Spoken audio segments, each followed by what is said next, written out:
రైజులో దేవుని పరిశుద్ధమైన ఘనమైన శ్రేష్టమైన నామానికి మహిమ గాక ప్రభావ కలుగును గాక. ఈ నూతన సంవత్సరం కూడి వచ్చిన ప్రతి ఒక్కరికి మరొకసారి నూతన సంవత్సర శుభాకాంక్షలు చెప్తూ దేవుని కృప మీ అందరి జీవితాల్లో తోడే ఉందని గాక. మీకు గొప్ప సమాధానము కలుగును గాక. దేవుని చిత్తం ఈ సంవత్సరం అంతా కూడా మీ బ్రతుకులో నెరవేర్చబడు గాక. ఆమె ఈ దినాన రెండో సెక్షన్లో పరిశుద్ధాత్మ దేవుడు మనతో యూట్యూబ్లో వీక్షిస్తున్న వాళ్ళందరితో కూడా దేవుడు మాట్లాడే ప్రాముఖ్యమైన మాట. మొదటి సమూయేలు గ్రంథము 17వ అధ్యాయము 47వ వచనంలో యుద్ధము యెహోవాదే. హల్లెలూయా. మొదటి సమూయేలు గ్రంథము 17వ అధ్యాయం 47వ వచనంలో దావీదు అంటూ ఉన్నాడు, యుద్ధము యెహోవాదే. ఆమె మనందరికీ తెలుసు, యాలా అనే లోయలో గొలియాతు హల్లెలూయా పెద్దగా కేకలేస్తూ ఉన్నాడు. కేకలేస్తూ ఉన్నాడు. ఇశ్రాయేలీయుల్లో ఒక్కడైనా నన్ను వచ్చి వాడగొట్టండి, ఇదిగో మాలో నేను వస్తూ ఉన్నాను, ఫిలిస్తీన్లలో నేను వస్తూ ఉన్నాను, మీలో కూడా దమ్మున్నవాడు, రోషం ఉన్నవాడు, పౌరుషం ఉన్నవాడు, ధైర్యంగా ఉన్నవాళ్ళు ఎవరైనా సరే ఒక్కడు వచ్చి నా ముందు నిలబడండి, నా ముందు నిలబడి నాతో యుద్ధం చేయండి అని చెప్పి గొలియాతు పెద్ద కేకలేస్తున్నాడు. గొలియాతు పెద్ద కేకలేస్తూ ఉండగా ఆ కేకలు ఇశ్రాయేలు పట్టణం అంతా కూడా కనపడుతూ ఉంది. సౌలు రాజు ఆ కేకలకు భయపడి, ఆ రాజ్యంలో ఉన్న మనుషులందరూ కూడా ఆ కేకలకు భయపడి తన పర్సనాలిటీ చూసి ఎవరికి వారు దాగుకున్న పరిస్థితి అది. హల్లెలూయా. భయముతో ఆందోళనతో ఉన్న పరిస్థితి అది. హల్లెలూయా. ఓడిపోయే పరిస్థితి వాటిమ వారి ఎదురుగా కనబడుతుంది. ఎదురుగా ఉన్న శత్రువుని ఇక జయించడం అసాధ్యం, వాడిని వాడగొట్టడం అసాధ్యం, వాడిని మనం ఏమీ చేయలేమని చెప్పి ఆల్రెడీ వాళ్ళు నమ్మేశారు. హల్లెలూయా. రాజైన సౌలుతో సహా ఇంకా వాడిని ఎదిరించలేము, ఎందుకంటే వాడు సుమారుగా 13 అడుగుల ఎత్తులో ఉన్నాడు. హల్లెలూయా. ఎన్ని అడుగుల ఎత్తు రాసి ఉంటుంది అక్కడ చూడండి ఒకసారి. 17వ అధ్యాయం 2వ వచనం చూస్తే, సౌలును ఇశ్రాయేలుకు కూడి వచ్చి యాలా లోయలో దిగి ఫిలిస్తీయులకు ఎదురుగా యుద్ధ పంక్తులుగా తీర్చారు. ఫిలిస్తీయులు ఆ తట్టు పర్వతం మీదను, ఇశ్రాయేలు ఈ తట్టు పర్వతం మీదను నిలిచి ఉండగా ఉభయల మధ్యన ఒక లోయుండెను. గాతువాడైన గొలియాతు అను శూరుడు ఒకడు ఫిలిస్తీయుల దండుల నుండి బయలుదేరుచుండెను. అతడు 6 మూరల జానుడు, ఎత్తు మనిషి. హల్లెలూయా. అంటే 6 మూరలు అంటే సుమారుగా 13 అడుగులు ఎత్తు. హల్లెలూయా. 13 అడుగులు ఎత్తు. ఆమె అటువంటి వాడు తర్వాత చూస్తే ఎత్తు మనిషి, అతని తల మీద రాగి శిరస్త్రం ఉండెను. అతను యుద్ధ కవచము ధరించి ఉండెను. ఆ కవచము 5,000 తులములు రాగి. హల్లెలూయా. 5,000 తులములు రాగి అంటే ఇద్దరు మనుషులు మొయ్యాలి. హల్లెలూయా. 5,000 తులములు రాగి అంటే కనీసం ఒక మనిషి, ఇద్దరు మనుషులు మీరు అంత బరువైన కిరీటాన్ని పెట్టుకున్నాడు అతను. తర్వాత చూడండి అతని గురించి మనం చూసుకుని ముందుకెళ్దాం. అతని తల మీద రాగి శిరస్త్రం ఉన్న, అది యుద్ధ కవచం ధరించిన ఆ కవచం 5,000 తులముల రాగి ఎత్తుగలది. మరియు అతని కాళ్ళకు రాగి కవచములు, అతని భుజముల మధ్యను రాగి బల్లెము ఉండెను. అతని ఈటి కర్ర నేతగాని ధోని అంత పెద్దది, మరియు అతని ఈటి కొన 600 తులముల ఇనుము ఎత్తుగలది. హల్లెలూయా. ఏంటంటే చెప్పండి, ఈటు కొన 600 తులములు. ఈటు కొన అంటే మొత్తం ఈటు కాదు, ఈటికి చివరి కొన ఉంటుంది చూసావా, ఆ సూదిగా షార్ప్గా పొడిచేది ఉంటుంది చూసావా, ఆ ఇనుప కొన. ఆ ఇనుప కొన ఎంత ఉందంగా 6,000 మూరల ఇనుము. హల్లెలూయా. అంత బరువును మోస్తా ఉన్నాడు. ఎవరు? గాతువాడైన గొలియాతు. రైజులాడు. గాతువాడైన గొలియాతు. ఇంకా చూద్దాము. 600 తులముల ఇనుమును ఎత్తగలది ఒకటి, డాలును మోయచ్చు, అతను ముందర పోచుండెను. అతడు నిలిచి ఇశ్రాయేలు దండువాన్ని పిలిచి, యుద్ధ పంక్తులు తీర్చుటకై మీరు సౌలు దాసులు కారా? మీ పక్షముగా ఒకరిని ఏర్పరచుకుని అతన్ని నా యొద్దకు పంపుడి. అతడు నాతో మాట్లాడి నన్ను చంపగలిగిన ఎడల మేము మీకు దాసులు మగుదము. హల్లెలూయా.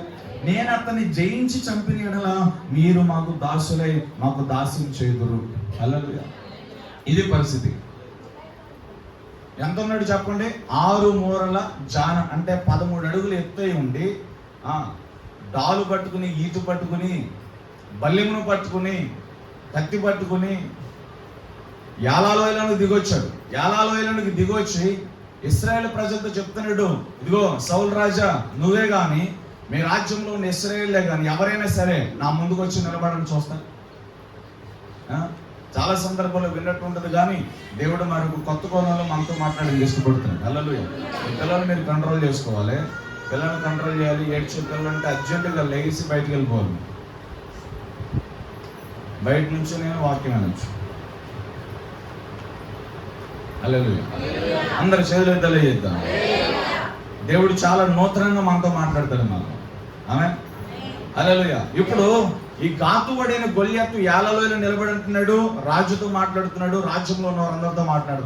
మీలో పౌరుషం గలవని ఎవరు ఉంటే, నాతో తలపడేవారు ఎవరు ఉంటే, ఇదిగో ఫిలిస్తీన్ల దండలో నుండి నేను వస్తా ఉన్నా, నా ఎదురుగా ఎవడైనా వచ్చి నిలబడని చూస్తాను.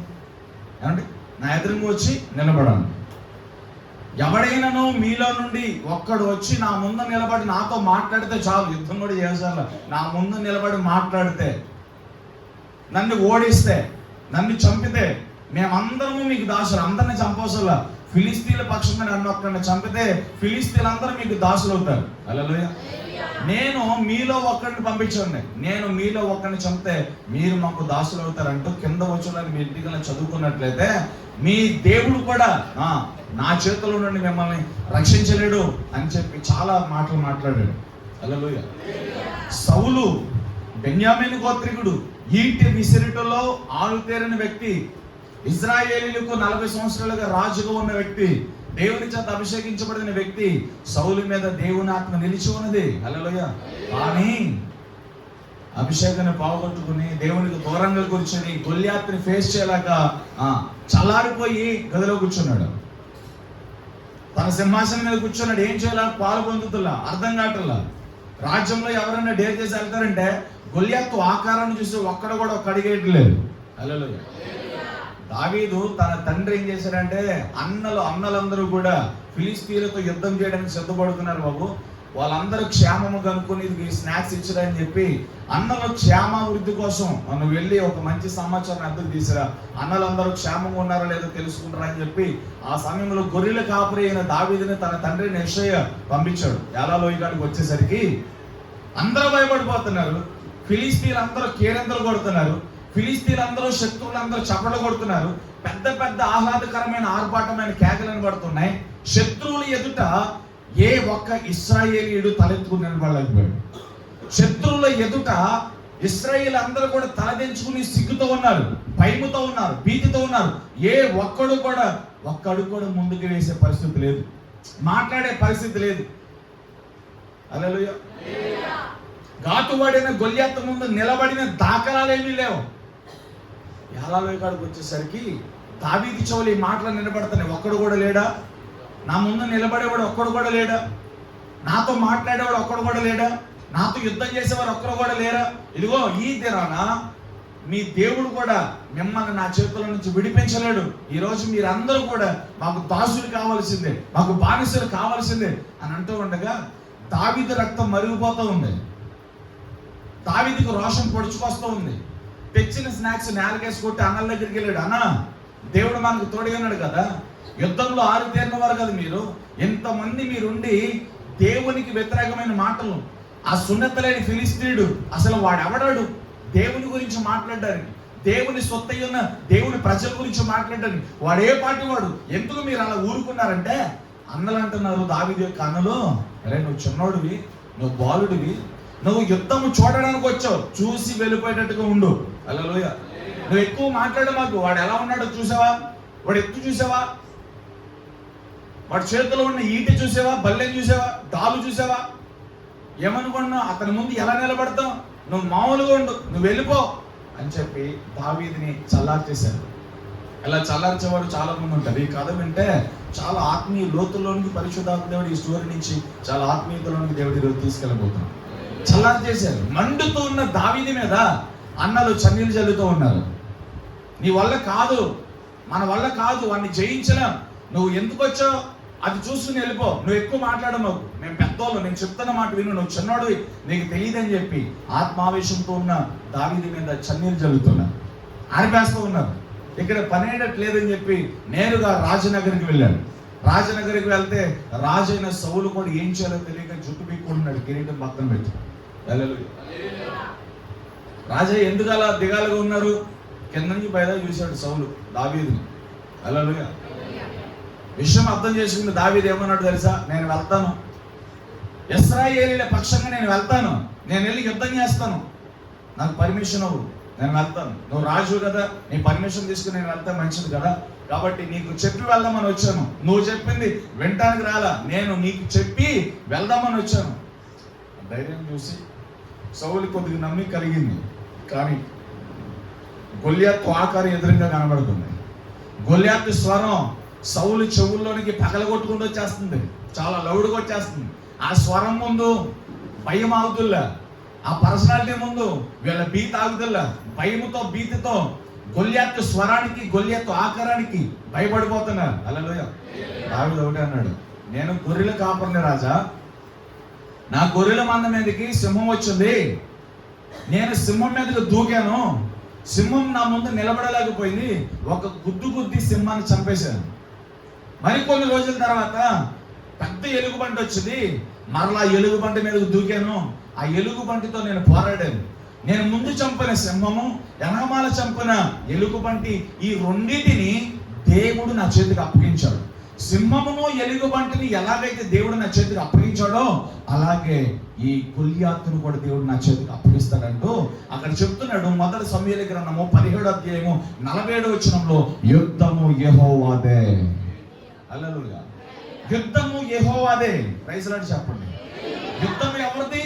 యెహోవాది. ఇక్కడ దావీదు అంటూ ఉన్నాడు, నేను వెళ్తా, ఎవరిని పంపేదనా, ఎవడు నా నిమిత్తం పోతాడని చెప్పి దేవుడు ఈ నూతన సంవత్సరంలో చూస్తూ ఉన్నాడు.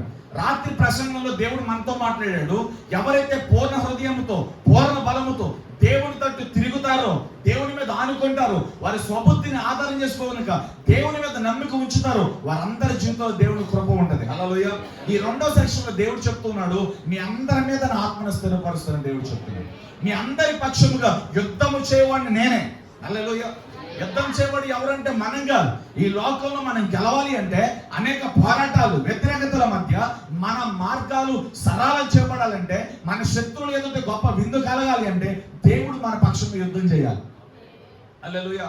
ప్రైజ్ లార్డ్ చెప్పండి. అందుకే 125వ కీర్తన 1వ వచనంలో, యెహోవా యందు నమ్మిక ఉంచువారు నిత్యము నిలుచు సియోను కొండవలే ఉంటారు.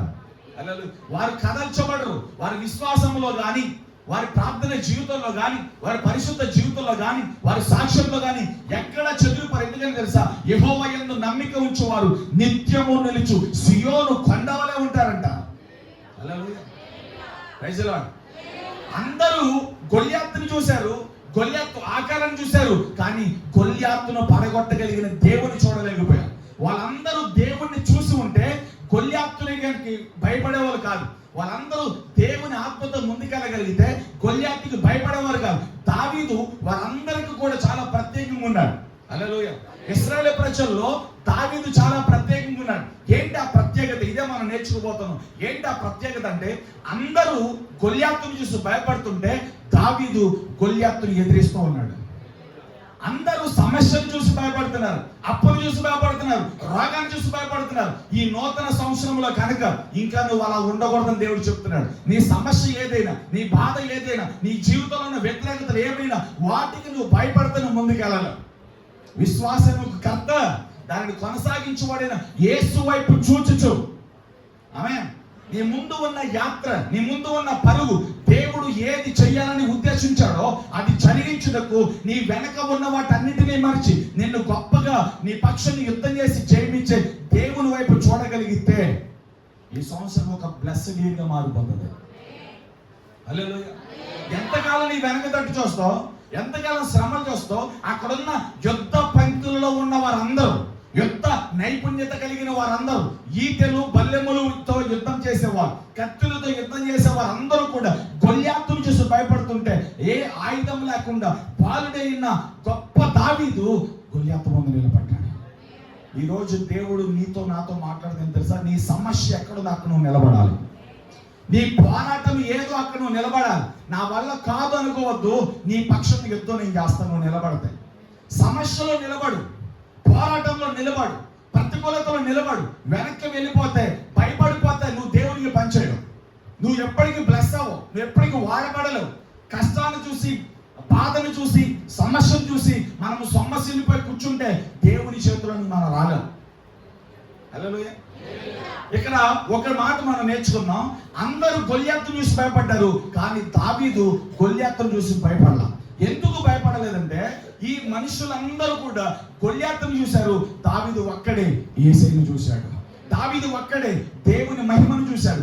దావీదు ఒక్కడే దేవుని ప్రభావం చూశాడు. నా దేవుని ప్రభావం ముందు, నా దేవుని ఎదుట ఈ సొందతలేని ఫిలిస్తీయుడు ఏ పాటివాడు? నువ్వు చెప్పాలి, నాకున్న అప్పు కావచ్చు, రోగము కావచ్చు, వ్యధ కావచ్చు, వ్యాధి కావచ్చు, సమస్య కావచ్చు, ఒంటరితనం కావచ్చు, దేవుడు నాకు తోడై ఉండగా ఇవన్నీ నన్ను ఏం చేస్తాయి?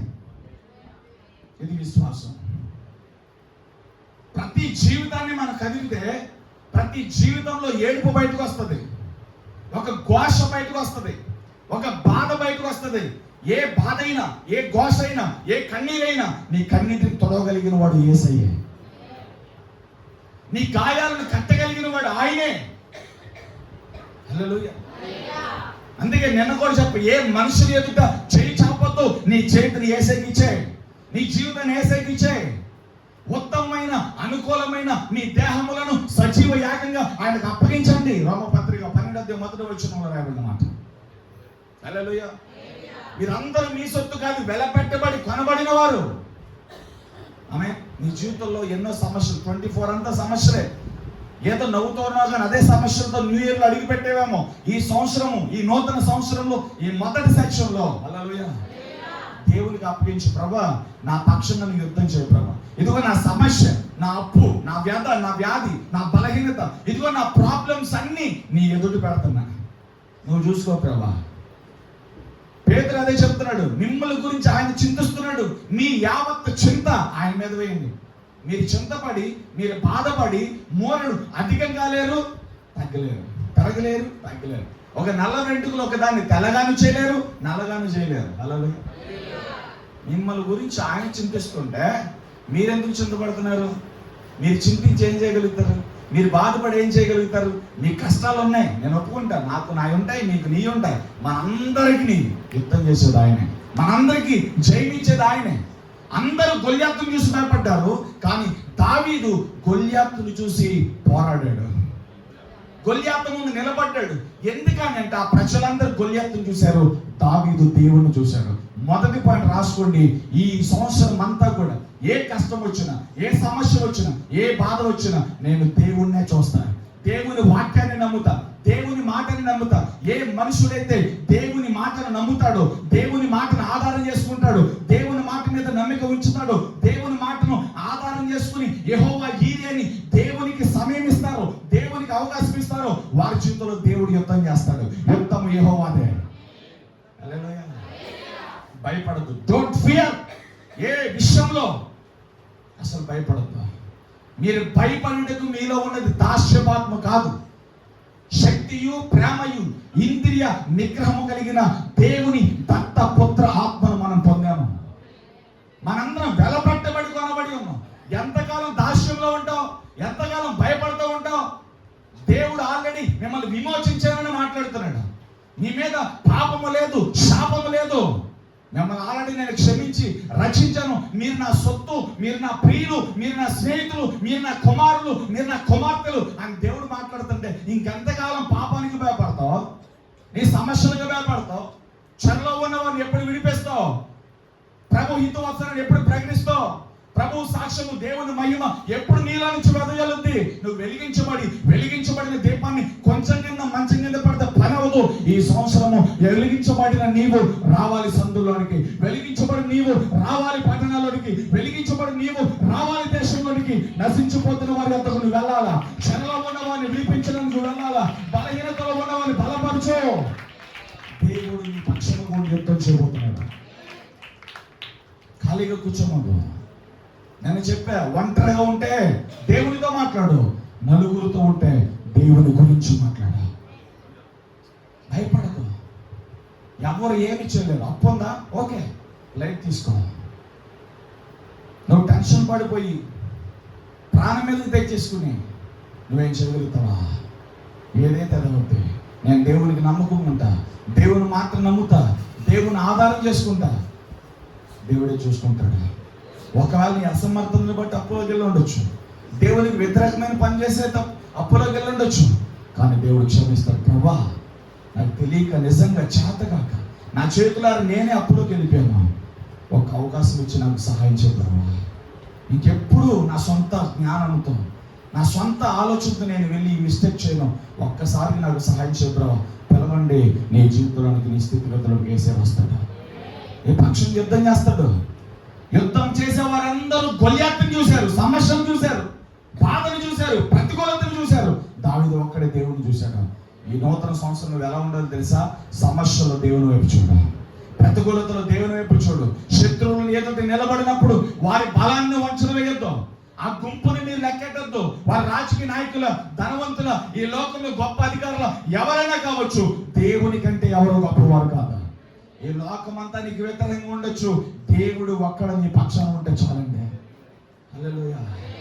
ఇదే జరిగింది. హిజ్కియా అయిన రాజు సన్హెరీబు ముందు నిలబడలేకపోయాడు. హల్లెలూయా. సన్హెరీబు డైరెక్ట్ వార్నింగ్ ఇచ్చాడు. ఏమని తెలుసా? ఇక్కడ గొల్యాతు ఎలాగైతే ఇశ్రాయేలు ప్రజలు ఎవరైనా సరే నా ముందు నిలబడండి చూస్తానని ఎలాగన్నాడో, సన్హెరీబు కూడా హిజ్కియా దగ్గరికి వెళ్ళి ప్రకటన చేసి ఒకటి చెప్పాడు. ఏంటో తెలుసా? మీలో ఎవ్వడో కూడా బ్రతకనవును. వినాలి, మీలో ఎవరినే బ్రతకనవును, మీ ఎంత చూస్తానన్నాడు. యుద్ధం చేయకముందే, రక్తము పారకముందే మీ రాజ్యాన్ని నాకు అప్పగించండి. హిజ్కియా, ఇదిగో నువ్వు దేవుడు కాపాడదనుకుంటున్నావేమో, నీ దేవుడు కూడా నా చేతిలో నుంచి నేను రక్షించలేడు అన్నాడు. అందరితో ఆగాడు అనుకున్నావా? అక్కడ ఉన్న ప్రజలతో మాట్లాడాడు. ఇదిగో మీ రాజును చూసి మీరు మోసపోవద్దు, మీ రాజు మిమ్మల్ని కాపాడలేడు, మీ రాజు కానీ మీరు నమ్ముకున్న దేవుడు కానీ నా చేతుల్లో నుంచి కాపాడలేరు. కాబట్టి మీరు కూడా మీ రాజుకు చెప్పండి, సన్హెరీబు మామూలు కాదు, సన్హెరీబు ముందు మనం నిలబడలేము, ఈ ప్రాంతాన్ని వదిలిపెట్టి పారిపోదామని మీరు వెళ్ళి మీ రాజుతో చెప్పుకోండి అన్నారు. జనాల్లో భయం పుట్టింది, అలజడి పుట్టింది. రాజు దగ్గరకు వచ్చి, రాజా సన్హెరీబులో మాట్లాడుతున్నాడు, ఇప్పుడు ఏంటి పరిస్థితి? చాలా మంది మనుషుల మాటలు విని ఎవడో ఏదో వీళ్ళ పని అయిపోయింది అనుకుంటారు. నిజంగా నా పని అయిపోయింది అనుకుంటారు. వీళ్ళు ఎవరు చెప్పాడు నీ పని అయిపోయిందని? నువ్వు అప్పులోకి వెళ్ళినంత మాత్రాన, ఏదో వ్యాధి వచ్చిందని, ఏదో పెళ్లి కాలేదని, లేకపోతే ఉద్యోగం రాలేదని ఇక నీ జీవితం అయిపోయినట్టేనా? అప్పుల్లో ఉన్నావని ఇంక నీకు వెలుగు రాదా? నీ జీవితం మారదా? నీ బ్రతుకు మారదా? నీకు మంచి రోజులు రావా? హల్లెలూయా. ఎందుకు ఆ నిరీక్షణ కోల్పోతున్నావు? ఎందుకు ఆ విశ్వాసాన్ని కోల్పోతున్నావు? విశ్వాసాన్ని కూడా నీ వెలుచూపు ఎందుకు నువ్వు మిస్ అవుతున్నావు? హల్లెలూయా. రాజ్యములో హిజ్కియాకి వణుకు పుట్టింది సన్హెరీబు మాటలేని. ప్రజలన్నా నిలబడతారంటే, ప్రజలు రాజు కంటే భయపడి అందరూ కూడా రాజు ముందే హిజ్కియా దగ్గరకు వచ్చి అందరూ భయపడుతున్నారు. రాజా, ఇదిగో సన్హెరీబు మాతో ఇలా అన్నాడు, వెళ్ళి రాజుకు చెప్పండి, నా చేతుల నుండి ఎవడో మిమ్మల్ని కాపాడలేడు అన్నాడు. హల్లెలూయా. దిక్కు తోచల, ఏం చేయాలో అర్థం కాల. తన సొంత బలము శత్రువుని ఎదుర్కోవడానికి చాలు. ఒకప్పుడు డబ్బుతో మేనేజ్ చేశాడు, కానీ ఇప్పుడు డబ్బు తీసుకునే పరిస్థితి లేదు సన్హెరీబు దగ్గర. డైరెక్ట్ అటాక్, డైరెక్ట్ యుద్ధమే. కత్తి పట్టుకుని శత్రువు మీదకి దూసుకొస్తా ఉన్నాడు. దానికి ముందు వర్తమానం పంపాడు, సన్హెరీబు అని నేను వస్తామండగా రక్తపాతం జరగకముందే, యుద్ధం జరగకముందే, ప్రాణ నష్టం జరగకముందే నీ రాజ్యం నాకు అప్పగించని లెటర్ రాసి పంపించాడు. ఒక దూతనిచ్చి పంపించాడు. హల్లెలూయా. ఏం చేయాలో ఏమీ అర్థం కాక హిజ్కియా ఉన్న బలముగా దేవుని సన్నిధికి వెళ్ళి మోకాలు వేసి దేవుని సన్నిధిలో చేతులెత్తి, ప్రభువా ఈ సమస్యలను నువ్వు రా ప్రభువా.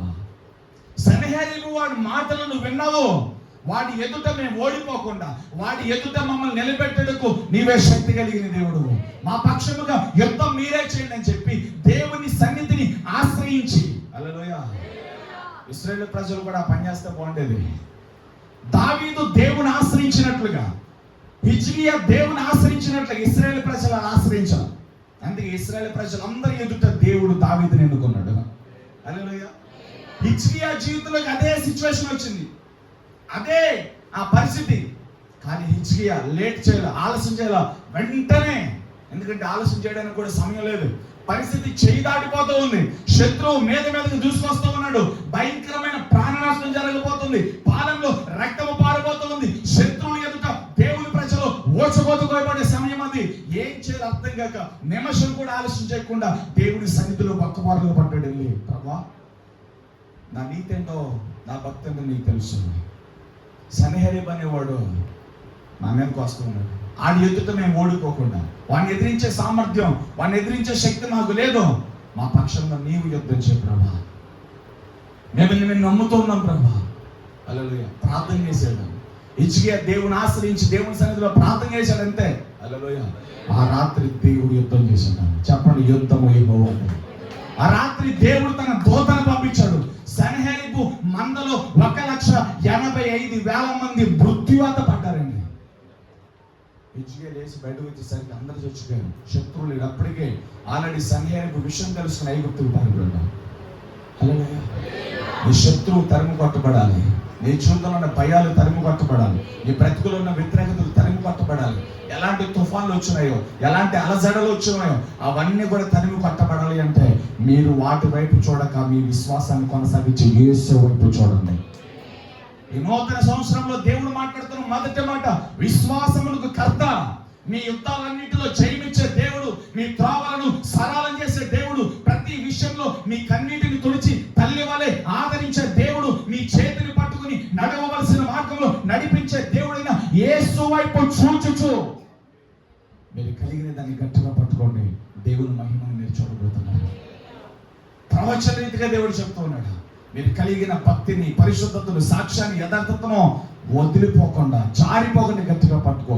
దేవుడు యొక్క ఉన్నతమైన బహుమానము నీ జీవితంలో రాబోతున్నాడు. హల్లెలూయా.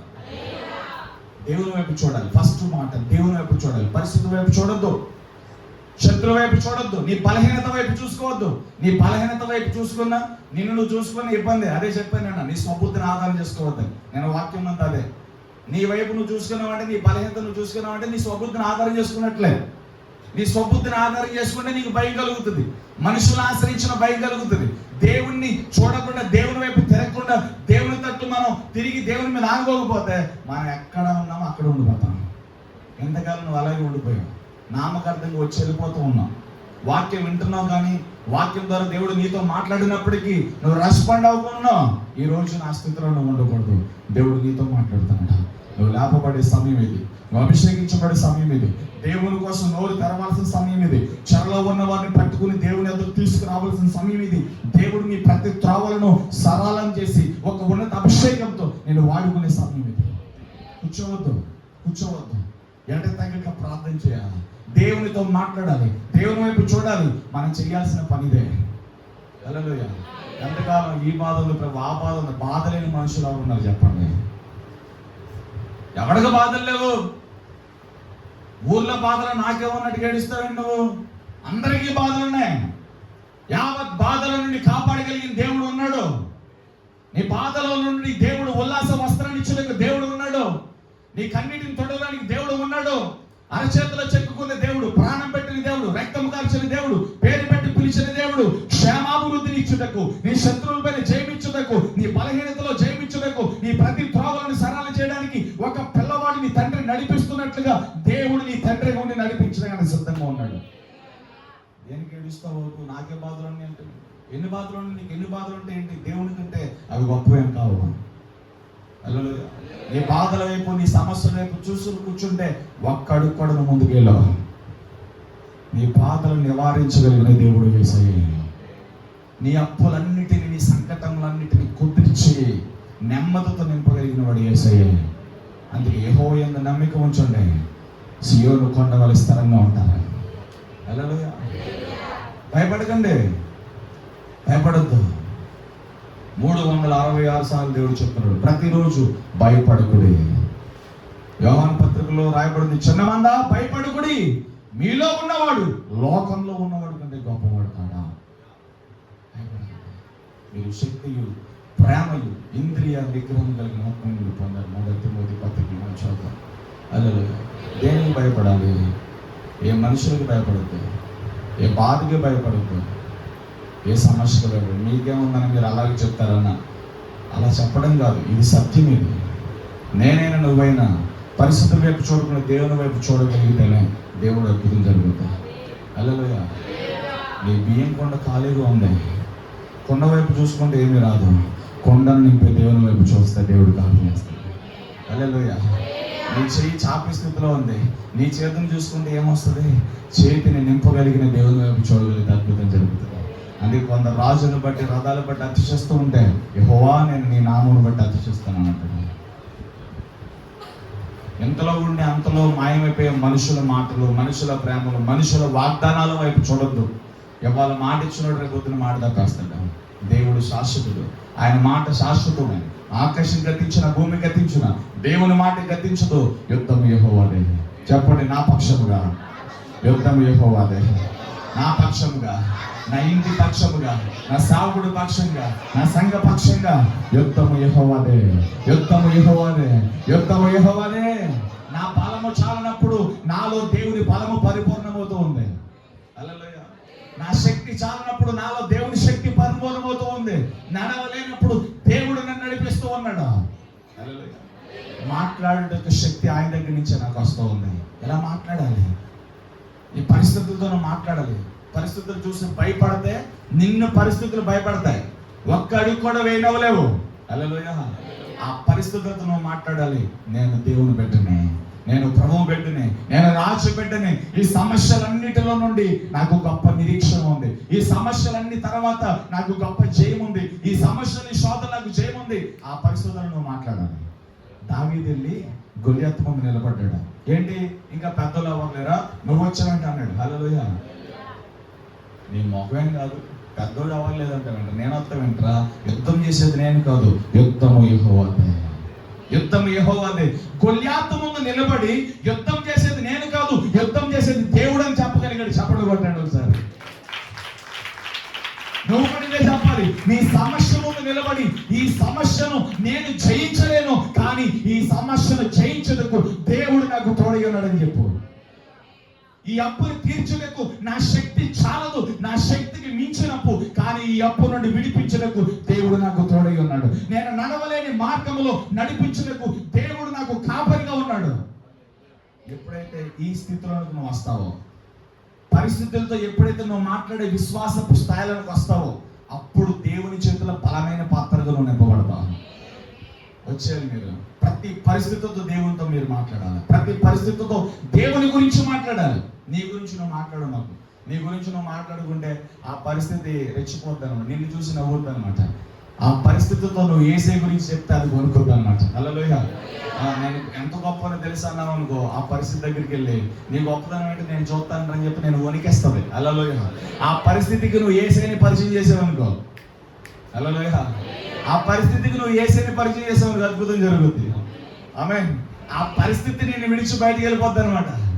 కాబట్టి పరిస్థితులను, స్థితిగతులను, రాజుల మాటలను, వారి శాసనాలను, వారి ఆజ్ఞలను, స్థితిగతులన్నిటిని మార్చగలిగిన శక్తి కలిగిన వాడు ఎల్ షద్దై అయిన యేసయ్య. హల్లెలూయా. పరిస్థితి వైపు చూడక దేవుని వైపు చూడు. ఫస్ట్ మాట మీరు రాసుకోవాల్సిన మాట. హల్లెలూయా. చెల్లుదల చెప్పాలా? గడిగా చెప్పండి. రెండోదిగా దావీదులను ఇంకో క్వాలిటీ. దావీదు దేవుని వైపు చూశాడు, గొలియాతు వైపు చూడాలి. మనం కూడా గొలియాతు అనే సమస్యల వైపు చూడకుండా దేవుని వైపు చూడాలి. హిజ్కియా సమస్య వైపు చూడకుండా దేవుని వైపు చూశాడు. మనం కూడా సమస్య వైపు చూడకుండా దేవుని వైపు చూడాలి. దేవుని వైపు చూడండి.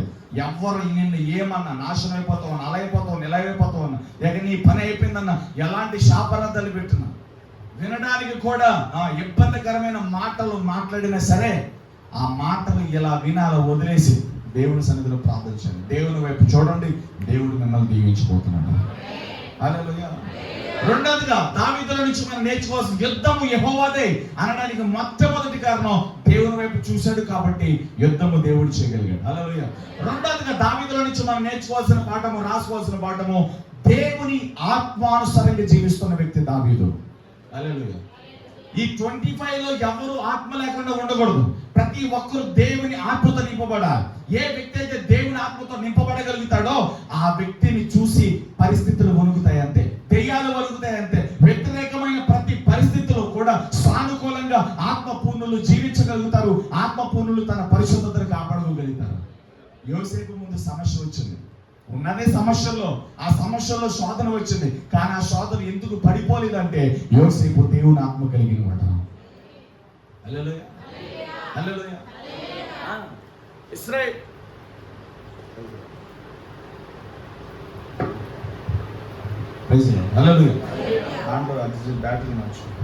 ఇశ్రాయేల్ ప్రజలందరూ కూడా గొల్యాతు వైపు చూశారు, దావీదు కూడా చూశాడు. కానీ అందరికీ భయం కలిగింది, దావీదుకి భయం కలగలేదు. ఎందుకో తెలుసా? దేవుని వైపు చూడటం బట్టి. రెండోది, దేవుని ఆత్మ పూర్ణుడు అతను. దేవుని ఆత్మ కలిగిన వాడు కనుక, దేవుని శక్తి ఏంటో, దేవుని ప్రభావం ఏంటో తెలుసుకున్న వ్యక్తి కనుక, ఈ గొల్యాతు ముందు నా దేవుడు గొప్పవాడని నమ్మాడు. హల్లెలూయా. దేవుని ఆత్మ కలిగినప్పుడు, దేవుని ఆత్మతో నడిచినప్పుడు ప్రతి మనిషిని ఇంటెన్షన్ ఎలా ఉంటుందంటే, కేవలం ఆత్మ పూర్ణుల గురించే మాట్లాడుతున్నా. ఒక వ్యక్తి ఆత్మానుసరంగా జీవిస్తున్నప్పుడు, ఆత్మ చేత సేద తీర్చబడుతున్నప్పుడు, ఆత్మతో కలిసి బ్రతుకుతున్నప్పుడు ఆ వ్యక్తి ఆలోచన ఎలా ఉంటుందో తెలుసా? ఎన్ని సమస్యలు వచ్చినా, ఎలాంటి శత్రువులు ఉన్నా, ఎలాంటి ప్రతికూలతలు ఉన్నా, దేవుడు నా పక్కన ఉన్నాడు కదా, నాకు భయం ఏంటి? Be cool. హల్లెలూయా. సమాధానం వారి సరిహద్దులో ఉంటుంది. ప్రశాంతంగా వాళ్ళు నడవగలుగుతారు. ఎన్ని లక్షల అప్పున్నా వాళ్ళు ప్రశాంతంగా ఉండగలుగుతారు. ఎలాంటి శత్రువుల మధ్య ఉన్నా వాళ్ళు ప్రశాంతంగా ఉండగలుగుతారు. ఎలాంటి ప్రతికూలత వచ్చినా వాళ్ళు ప్రశాంతంగా మాట్లాడగలుగుతారు. భయం వాగేది, ఏది పడితే అది నోటుకు వచ్చినట్టుగా మాట్లాడరు. వాళ్ళు ప్రతి విషయంలో సమాధానంతో మాట్లాడగలుగుతారు. వారు ప్రతి విషయంలో పాజిటివ్ గా మాట్లాడగలుగుతారు. వారు ప్రతి విషయంలో దేవుని మహిమ కొరకు మాట్లాడగలుగుతారు. వారు ప్రతి విషయంలో దేవుని చిత్తానుసారంగా మాట్లాడగలుగుతారు. కోపంలో కూడా మిస్టేక్ మాట్లాడరు, బాధలో మిస్టేక్ మాట్లాడరు, అవిశ్వాసపు మాట, ఏ చిన్న మాట కూడా వారి నోట్లో నుంచి రాదు. ఈ రోజున చాలా మంది ఇక్కడ కూర్చున్న వాళ్ళు ఏదైనా ఒక గొడవ జరిగితే, ఏదైనా చిన్న సమస్య వస్తే, ఇంక్లూడ్ భార్యాభర్త గొడవల్లో కూడా వారు పెద్ద పెద్ద మాటలు మాట్లాడేస్తూ ఉంటారు. అవిశ్వాసపు మాటలు మాట్లాడేస్తూ ఉంటారు. వ్యతిరేకకరమైన మాటలు మాట్లాడేస్తూ ఉంటారు. ఈ రోజు నా స్పిరిట్ కాలిపోను కాక, సమాధానం కలిగిన ఆత్మ ప్రతి ఒక్కరిలో వచ్చును కాక. హల్లెలూయా. ఆమె చెప్పలేని అందరూ చచ్చిపోయినట్టే. హల్లెలూయా. ఆమె చెప్పలేని అందరూ బ్రతుకున్నవారని అర్థం. తప్పదేక చచ్చిపోయారంటే భౌతికం కాదు, ఆత్మీయతలు చచ్చిపోయారని అర్థం. ఇక్కడ కూర్చొని వాక్యం వినకుండా పిల్లలతో ఆటలాడుకున్నట్టు వాళ్ళ ఆత్మీయతలు చచ్చిపోయారు. ఆత్మీయత లేదా వాళ్ళకి. ఏదో నూతన సంవత్సరం కాబట్టి రావాలి వెళ్ళాలి అనుకునే స్థితిలో ఉంటారు. చాలా జాగ్రత్తగా వినాలి వాక్యం. దేవుడు దొక్క చింపు జోలు కడతాడు దేవుని వాక్యం సరిగ్గా వినకపోతే. సొలొమోను చెప్తాడు సామెతలు, ఉపదేశము జీవము, ఉపదేశము వెలుగు. హల్లెలూయా. దేవుని వాక్యం వెల్లడవుతూ ఉంటే ఒళ్ళు బతుకుని కూర్చోడాలు, గోర్లు కొరుకుంటూ కూర్చోడాలు, ఎక్కడెక్కడ ఆలోచించడం కూర్చొని ఇంకెందుకు రావడం, నువ్వు మానేసి ఇంట్లో కూర్చో. అక్కడ కూర్చున్న ఎలా ఉంది, ఇక్కడ కూర్చున్నది కూడా అంతే కదా. అలా ఉండకూడదు. ఎందుకు అలాంటి భక్తి మనకు నిలువెచ్చని స్థితి. పాత రోజులైనా అలాగే చేసి ఇప్పుడు కూడా అలాగే కూర్చుంటావు నువ్వు. హల్లెలూయా. ఎన్ని సంవత్సరాలు ఇవ్వాలి దేవుడు నీకు? ఎన్ని రోజులు ఇవ్వాలి? ఇంకెంత టైం ఇవ్వాలి? ఇప్పుడు లెక్క ముగిస్తే ఏంటి పరిస్థితి? మెనే టైపులు అపాల్సిన ఈ దేవుడు ఈ రోజు లెక్క చూసి ముగిస్తే ఏంటి మన స్థితిగతులు? ఈ రోజు ఆయన త్రాసులను తీసుకుని మన స్థితిగతులు ఆలోచించండి. Be careful. చాలా జాగ్రత్తగా ఇదే ఆఖరి రోజు అన్నట్టుగా మనం బ్రతకాలి. ఇదే ఈ రోజు ఇప్పుడు దేవుడు పిలిస్తే నేను దేవుని దగ్గరికి వెళ్ళిపోతానేమో, ఎలా ఉంటానో అక్కడికి వెళ్తే నేను సరిపోతానో చాలా, ఆయన సన్నిధిలో ఉండగలుగుతానే ఉన్నా, ఆయన ముందు ధైర్యంగా నేను ఉండగలుగుతానే ఉండనా, ఎవరి కాళ్ళు చెక్ చేసుకోవాలన్నా. హల్లెలూయా. చెక్ చేసుకోకుండా ఏదో నామకార్థంగా చల్లారిపోయి దేవుని సన్నిధిలోనే ఏదో పెద్ద పరిశుద్ధలాగా గొప్పలాగా ఉండి ఇంటికి వెళ్ళిపోయిన తర్వాత అంతా చీకటి బ్రతుకుతూ ఉంటే, నూతన సంవత్సరంలో కూడా నువ్వు ఇంకా మారలేదు అంటే ఇంకా దేవుడు అంత సమయం ఇవ్వాలి. ఇంకెంతకాలం నామకార్థం ఉంటావు, ఇంకెంతకాలం సినిమాలు నాటకాలు, ఇంకెంతకాలం అబద్ధాలు, ఇంకెంతకాలం మోసాలు, ఇంకెంతకాలం వ్యభిచారాలు, ఇంకెంతకాలం త్రాగుళ్ళు, ఇంకెంతకాలం లోక స్నేహము, లోకము ధనాశలు గట్టించిపోతున్నాయి కదా. దేవుని చిత్తము చేయబడే నిరాటకంగా జీవించునని యోహాను చెప్తున్నాడు కదా. మీలో నివసించేవాడు లోకంలో ఉన్నవాడు కంటే గొప్పవాడని చెప్తున్నాడు కదా. ఇదే యాకోబు చెప్తున్నాడు కదా, లోక స్నేహము దేవునికి వైరము, లోకంతో స్నేహం చేసేవాడు దేవునికి శత్రువును. హల్లెలూయా. ఎలా ఉండొద్దు. దేవుని ఆత్మ కలిగి బ్రతకాలి. దేవుని ఆత్మ పూర్ణులుగా బ్రతకాలి. చెప్పండి, దేవుని ఆత్మ పూర్ణులుగా నేను బ్రతుకుతాను. ఆత్మ లేనివాడు ఆయన వాడు కాదు. నేను బాప్టిజం పొందాననే, లేకపోతే పలానా పెంతెకోస్తు చర్చ్, పలానా షార్ట్కట్గా ఏ చర్చ్ అయినా నువ్వు బాప్టిజం పొందనే లేకపోయినా, హల్లెలూయా, దేవుని ఆత్మను పొందకపోతాను. హల్లెలూయా. బాప్టిజం పొందకపోవడము చాలా నేరం. పొందిన తర్వాత మారు మనసును మర్చిపోతే ఇంకా నేరం. మారు మనసును మర్చిపోయి ఆత్మను కనుక ఒకవేళ ఆర్పేసుకుంటే, ఆత్మను నువ్వు చంపేసుకుంటే, ఆత్మను నువ్వు క్షోభించి దుఃఖపరిచి చాలా దుర్లభం. ఒకవేళ పరిశుద్ధాత్ముడు నీలో దుఃఖపడి నీ అపవిత్రమైన పనులకు, నీ చీకటి బ్రతుకుకి వెలిగించబడి ఆత్మచేత నింపబడి నువ్వు ఇంకా చీకటి కోణంలో ఆ పాపంలో కనుక నువ్వు బ్రతికితే పరిశుద్ధాత్మ నీలో నుండి తొక్కువాడు బయటకు వస్తుంది. ఆ జీవితాన్ని భ్రష్టత్వం అని బైబిల్ చెప్తుంది.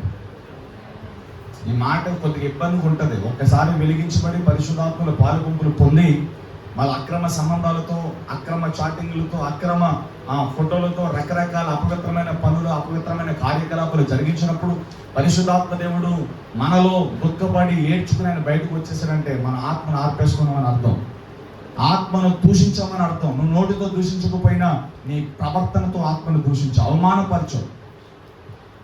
పరిశుద్ధాత్మ దేవుని ఆర్పుకున్న వారికి, పరిశుద్ధాత్మ దేవుని దూషించిన వారికి ఈ యుగమందు రాబోయే యుగమందు క్షమాపణ లేదని రాయబడింది. వాళ్ళు భ్రష్టులు అని రాయబడింది. మనిషి కుమార్ని తిట్టినా, కొట్టినా, నెట్టినా అలాంటి వాడికి మరలా మారు మనసు పొందడానికి, క్షమాపణ పొందడానికి దేవుడు కృపిస్తాడు. కానీ పరిశుద్ధాత్మ దేవుని విషయంలో ఒక్కసారి వెలిగించబడి పరిశుద్ధాత్మ దేవునిలో పాలుగుంపులు పొంది బలలో చేతులు వేస్తూ హల్లెలూయా సంఘ క్రమంలో ఉంటూ భార్య తెలియకుండా భర్త, భర్త తెలియకుండా భార్య, రకరకాల అక్రమైన పనులు జరిగిస్తూ ఉంటారు కొంతమంది. ఇక్కడ కూర్చొని పరిశుద్ధులుగా నటిస్తారు, ఎవరో ఉంటారు. హల్లెలూయా. లోకపు వ్యసనాలతో బ్రతుకుతారు చాలా మంది, లోకపు ఆలోచనతో బ్రతుకుతారు. తెలంగాణ ఫోన్ చేస్తారు, మళ్ళీ ఏది పడితే చేసేస్తారు. కనీసం దేవుడు చూస్తున్నాడని భయము, జ్ఞానం ఏమీ ఉండదు. హల్లెలూయా. ఇలాంటి వాళ్ళందరికీ బైబిల్ భ్రష్టుడు అని పెట్టింది అన్నమాట. భ్రష్టుడు, అందరు చెప్పండి భ్రష్టుడు. ఆత్మను చంపేసుకున్న వాళ్ళు, ఆత్మలో పతనం అయిపోయిన వాళ్ళు, పరిశుద్ధాత్మ దేవుని దుఃఖపరిచిన వారు, దేవుని ఆత్మను ఆర్పుకున్న వారిని భ్రష్టులు అంటారు. కాబట్టి ఈ స్థితిలో మనం ఉండకూడదు. ఎప్పుడు కూడా పరిశుద్ధాత్ముడు మనల్ని బట్టి ఆనందించేవాడుగానే ఉండాలి. ఆత్మను ఆర్పుకోకూడదు ఏ విషయంలోనైనా. హల్లెలూయా. ఏ రిలేషన్ బట్టి అయినా నీ భక్తి పాడైపోతుందో అంటే ఆ రిలేషన్ వెంటనే కట్ చేయాలి. ఒక వ్యక్తితో నువ్వు మాట్లాడుతున్నప్పుడు దేవుని సన్నిధికి దూరం అవుతుంది, దేవునికి వ్యతిరేకమైన మాటలు వస్తూ ఉన్నాయి, దేవునికి వ్యతిరేకమైన శోధనలు వారి వైపు నుంచి వస్తాయి అంటే వెంటనే ఆ రిలేషన్, ఆ సావాసాన్ని వ్రేర్లతో సహా తుంచివేయడం చాలా ఉత్తమం. లేకపోతే అది నిన్ను కదిలించేస్తూ ఉంటుంది. దేవుని రాజ్యంలో నీ సీటుని ఖాళీ చేసి వెళ్తుంది. జాగ్రత్త. హల్లెలూయా. ప్రజలు చెప్పండి. నేను చెప్పా, నీ పూర్తి శరీరం మీద హక్కు యేసయ్యకి నీ భర్తకు మాత్రమే ఉండాలి, యేసయ్యకి నీ భార్యగా మాత్రమే ఉండాలి. నా ఇష్టం వచ్చినట్టుగా నేను చేస్తానని లోకస్తులాగా మాట్లాడమంటే నువ్వు భ్రష్టుడుగా అని అర్థం. హల్లెలూయా. కాబట్టి మనం ఎలా ఉండాలంటే ఆత్మ పూర్ణులుగా ఉండాలి, ఆత్మ భయము కలిగి ఉండాలి, ఆత్మ జ్ఞానంతో బ్రతకాలి. అందుకనే దేవుని ఆత్మ జ్ఞానము, మారు మనసును గురించిన జ్ఞానము, దేవుని భయం అనే జ్ఞానం మనలో ఎప్పుడు ఉండాలి. మనం ఎటు వెళ్తున్నా, ఎక్కడ ఉంటున్నా దేవుని కన్నులు మనం చూస్తున్నాయి, మాట్లాడేది దేవుడు వింటూ ఉన్నాడు. ఈ భయం ఎప్పుడైతే మన జీవితంలో ఉంటుందో అప్పుడు మన ఆత్మపూర్ణులుగా బ్రతకగలుగుతాం. హల్లెలూయా. మొట్టమొదటి మాట యుద్ధం యెహోవాదే. హల్లెలూయా. ఎలాగా దేవుని వైపు చూసినప్పుడు. రెండోదిగా ఎప్పుడు యుద్ధం మన జీవితంలో దేవుడు జరిగిస్తారంటే ఆత్మపూర్ణులుగా బ్రతికినప్పుడు, వాక్యం ఆధారంగా బ్రతికినప్పుడు, ప్రార్థన పూర్వకంగా మనం బ్రతికినప్పుడు దేవుడు మన పక్షంగా యుద్ధం చేస్తాడు. హల్లెలూయా. దావీదు ఆత్మపూర్ణుడు, దేవుని ఆత్మ దావీదు మీద నిలిచింది.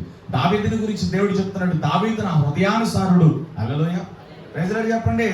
అపోస్తలుల కార్యాలు చూడండి ఒకసారి. అపోస్తలుల కార్యాల గ్రంథం 13వ అధ్యాయం 22వ వచనంలో దావీదు గురించి ఏ రాయబడిందో చూడండి ఒకసారి. అపోస్తలుల కార్యాల గ్రంథం 13వ అధ్యాయం 22వ వచనం.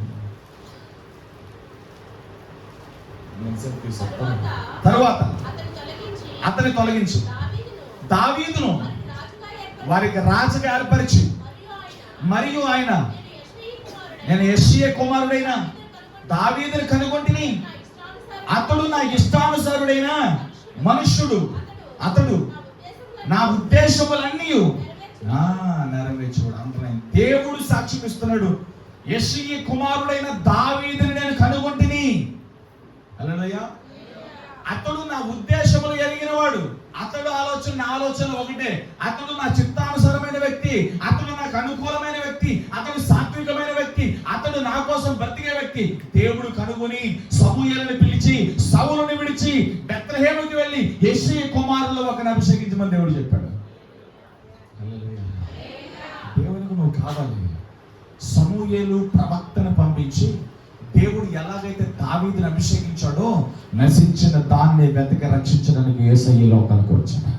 సమూయేలు దావీదు కోసం వెతుక్కుంటూ అడవుల మార్గములో కాపరిగా ఉన్న దావీదుని ఎలాగైతే కనుగొన్నాడో, నశించిపోతున్న మనలను సువర్ణంగా మార్చడానికి, మహిమతో నింపడానికి, పోగొట్టుకున్న ప్రభావాన్ని, మహిమను, అభిషేకాన్ని దేవుడు మరలివ్వడానికి మన కోసం యేసు ప్రభు వెతుకుతూ వచ్చాడు. అదిగో ఆయన నశించిన దాన్ని వెతకి రక్షించగలిగిన దేవుడు.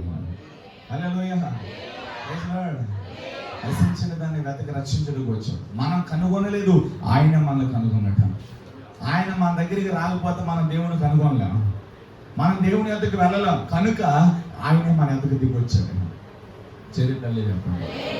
మనకంటే గొప్ప భక్తి చేసే వాళ్ళు చాలా మంది ఉన్నారండి. వేరే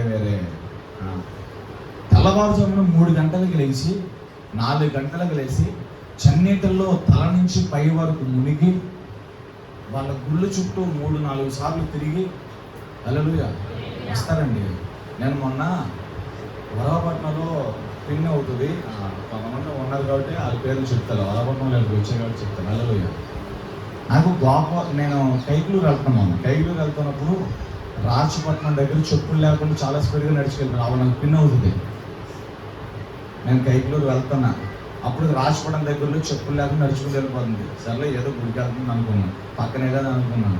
కైకులూరు నుంచి వచ్చేసరికి గోపవరం దగ్గరకు వచ్చేసిందండి. నేను నాన్నకు ఫోన్ చేసి అమ్మతో మాట్లాడుతున్నాను. అమ్మ ఏంటమ్మా అంటే, వాళ్ళు చెప్పులు లేకుండా పలానా గుడికి వెళ్తున్నారా. ఎక్కడికి వెళ్తున్నారో తెలుసా? వరహాపట్నం నుంచి కైకులూరు గుడికి చెప్పులు లేకుండా నడుచుకుంటూ వెళ్ళిపోతున్నాను. మన వాళ్ళు 1-2 కిలోమీటర్లు ఉంటే చెప్పు లేకుండా, వేడి నీళ్ళు స్నానం చేయకుండా మన వాళ్ళు చర్చికి రారండి. ఎంత సుఖం అనుభవిస్తున్నారండి క్రైస్తవులు. అందుకే దేవుని కార్యాలు జరుగుతలేదండి. ఏదో నీకున్న డబ్బుని బట్టి, నీకున్న ఇదిని బట్టి, ఏ రోజుకి ఆ రోజు ఏదో దేవుడు ఇచ్చిన దాన్ని బట్టి నువ్వు అలా ఉన్నావు. కానీ నిజంగా రేపొద్దున దేవుని ఎదుట నువ్వు లెక్క చెప్పాల్సిందే.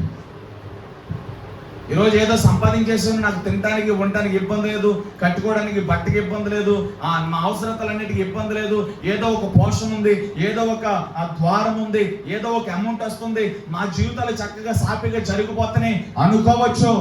రేపొద్దున దేవుని ఎదుట నిలబడాలి. నీ భక్తిని గురించి, నీ ప్రవర్తన గురించి లెక్క నువ్వు దేవునికి చెప్పాల్సిందే. హల్లెలూయా. నీ బ్యాంక్ బ్యాలెన్స్ ఉండొచ్చు, అక్కడి నుంచి ఇక్కడి నుంచి అక్కడి నుంచి 4 వైపు నుంచి వచ్చవచ్చు. బ్యాంక్ లో దోసేసి వాటిని వడ్డీలకు తిప్పేసి రూపాయి సంపాదించే దేవుని భాగాన్ని కూడా తినేసి అవి ఇవి పోగు చేసి బాగా సంపాదించేసి 1 రూపాయి తీసుకెళ్ళవు. రేపు పొద్దున దేవుని దగ్గరికి వెళ్ళిన తర్వాత ఏడవలసిన పరిస్థితి వచ్చింది. అంటే సంపాదించుకోవద్దని చెప్తున్నా, అక్రమంగా అన్యాయంగా కాదు. నీ చెమట, నీ కష్టం మాత్రమే నీకు ఉండాలి. పెద్ద వడ్డీ వ్యాపారులాగా చాలా మంది వడ్డీలకి తిప్పేసి డబ్బులు. నువ్వు క్రైస్తవుడా లోకస్తుడువా? వడ్డీలకి తిప్పుతావు ఏంటండి డబ్బులు? హల్లెలూయా. నీకు వడ్డీ తిప్పకూడదు. నీకు కావాలి తీవు, లేకపోతే నీ ఇంట్లో నువ్వు దాసుకో, అంతే. హల్లెలూయా. మేము అంతంత మాత్రమేనండి, అలాంటి నువ్వు ఈ సోదని చెప్పబోతున్నాను. వాక్యమే. దేవుడు ఎలాంటి ఏమి వింటావు. పాస్టర్ గారు కాబట్టి ఏదో వింటాడు, నువ్వు చెప్పిందని ఊపు కొడతాడు. కానీ ఏసై చాలా ముక్కు సూట్ ఆయన చాలా స్టైల్ గా చెప్తాడు. ఆయన నోట్లో నుంచి వచ్చే మాట చాలా అగ్నిలా ఉంటది. అది వచ్చి మనల్ని కాల్ చేస్తాడంతే. ఆయన ముందు నిలబడడానికి, అబద్ధాలు చెప్పడానికి కూడా ఉండదు. కోటి సూర్య తేజస్సు కంటే మహామహిమతో ప్రకాశిస్తున్న దేవుడు ఆయన. హల్లెలూయా. వడ్డీలకి తిప్పుతావా డబ్బులు? ఎవరన్నా ఏదైనా ఆపదలు ఉన్నప్పుడు, అపాయాలు ఉన్నప్పుడు నువ్వు చేయగలిగింది సహాయం చేయవు. కానీ అది చాలా తప్పు. క్రైస్తవులకు మనం ఏం చేయాలి? నీ తోటి సహోదరులు ఆపదలు ఉన్నప్పుడు, ఇబ్బందులు ఉన్నప్పుడు నువ్వు చేయగలిగిందే చేయి. నీ శక్తికి మించింది వద్దు, నువ్వు చేయగలిగిందే చేయాలి. హల్లెలూయా. డబ్బులు వడ్డీలకి తప్పడాలు, రూపాయి మీద రూపాయలు కూడబెట్టడం ఏంటిది? తెల్లవారుజామున 3 గంటలకు లేచి సన్నీల స్నానాలు చేసి చెప్పులు లేకుండా కిలోమీటర్లు నడుచుకుంటూ వెళ్ళిపోతున్నారు. వేరే ఆ భక్తి చేసేవాళ్ళు, దాంట్లో జీవం లేకపోయినా, అది సత్యం కాకపోయినా, వాళ్ళకి తెలిసిన భక్తులు వాళ్ళు చాలా పర్ఫెక్ట్ గా చేస్తున్నారు. సుఖపడేది, దేవుని సమయాన్ని దొంగిలించేది, ప్రార్థన జీవితం దొంగిలించేది, దేవునికి నమ్మకంగా బ్రతికేది ఎవరు ఉన్నారంటే వాళ్ళలో 90% క్రైస్తవులే ఉంటారు. వేడి లేకుండా స్నానం చేయరు. ఇప్పుడు కాదు లేసేసరికి అన్ని వచ్చే లేకపోతే అవి ఇవి పగిలిపోతూ ఉంటాయి. ఇలాంటి వాళ్ళు ఎవరో ఉన్నారని దేవుడు చెప్తున్నాడు. హల్లెలూయా. క్రైస్తవులు మొదటి రేయిని లేచి ఆకాశ పక్షుల కిలకిలలో కలకలలో మాట్లాడక ముందే మనము దేవుని స్తుతించాలి, దేవుడిని సమర్పించాలి. హల్లెలూయా. నూతన సంవత్సరంలో ఈ వ్యతిరేకతలన్నీ విడిచిపెట్టి మన సరళ చేయబడాలి, తగ్గించబడాలి, దేవుని మనం మహిమపరచుకోవాలి. ఇంకెంతకాలం అలాగా చెప్పులు లేకుండా నడుచుకుంటూ వెళ్ళిపోతున్నారండి బాబు. మనం చూడండి, ఎర్ర బట్టలు వేసుకుని 40 రోజులు దీక్షలు ఉన్నవారు వాళ్ళు ఎంతెంత దూరం నుంచి అక్కడి నుంచి విజయవాడ వరకు కాళ్ళు నడిచి వెళ్ళిపోతారండి బాబు. ఆ సీజన్లో నేను చూసాను. నేను ఈ ప్రార్థనలకి అటు ఇటుకి వెళ్తున్నప్పుడు సాక్స్లు వేసుకుని లేకపోతే చెప్పులు లేకుండా వాళ్ళ మాలలు వేసుకుని వాళ్ళ భక్తిని బట్టి వాళ్ళు వెళ్ళిపోతున్నారు, వాళ్ళు అనుసరించే ఆ గ్రంథాన్ని బట్టి. హల్లెలూయా. మన బైబుల్ అనుసరిస్తూ పాపానికి వ్యతిరేకంగా మనం బ్రతుకుతున్నాం. దేవుని కంటే ఎక్కువగా సుఖానుభవం అనిపిస్తూ ఉంటాం మనం. హల్లెలూయా. ప్రైజ్లార్డ్ చెప్తున్నాం. కాశ్మీర్ నుండి కన్యాకుమారి వరకు సాధు సుందర్ సింగ్ గారు కాలినడకని తిరిగారు. ఆ రోజులు ఏమీ లేవు. ప్రైజ్లార్డ్. అంటే ఇప్పుడు కారులో తిరగొద్దా, బల్లి మీద తిరగొద్దా నేను అట్లా తిరగాలి, కానీ మొదటి స్థితిలో మర్చిపోకూడదని నేను చెప్తున్నాను. మొదటి స్థితిలో మన సేవకు వచ్చినప్పుడు మనం ఎలా ఉన్నామో, మన ఇంటిలో నీ వ్యక్తిగత జీవితంలో మొదటి స్థితిలో నువ్వు ఎలా ఉన్నావో ఆ స్థితిని మర్చిపోవద్దు. దేవుడు మనల్ని ఆశీర్వదించేటప్పుడు, దీవించేటప్పుడు, వాడుకునేటప్పుడు ఆయన చేతిలో ఒదిగి మొదటి స్థితిని మర్చిపోకండి. ప్రభువా, మొదటి స్థితిలో నా స్థితి ఇది, అలాంటి దుస్థితిలో నుండి ఎంత అత్యున్నతమైన గొప్ప స్థితి నువ్వే ఇచ్చావు ప్రభు, దేవుని స్తుతిస్తూ ఉండాలి. మనం ఎప్పుడు అతిశించకూడదు.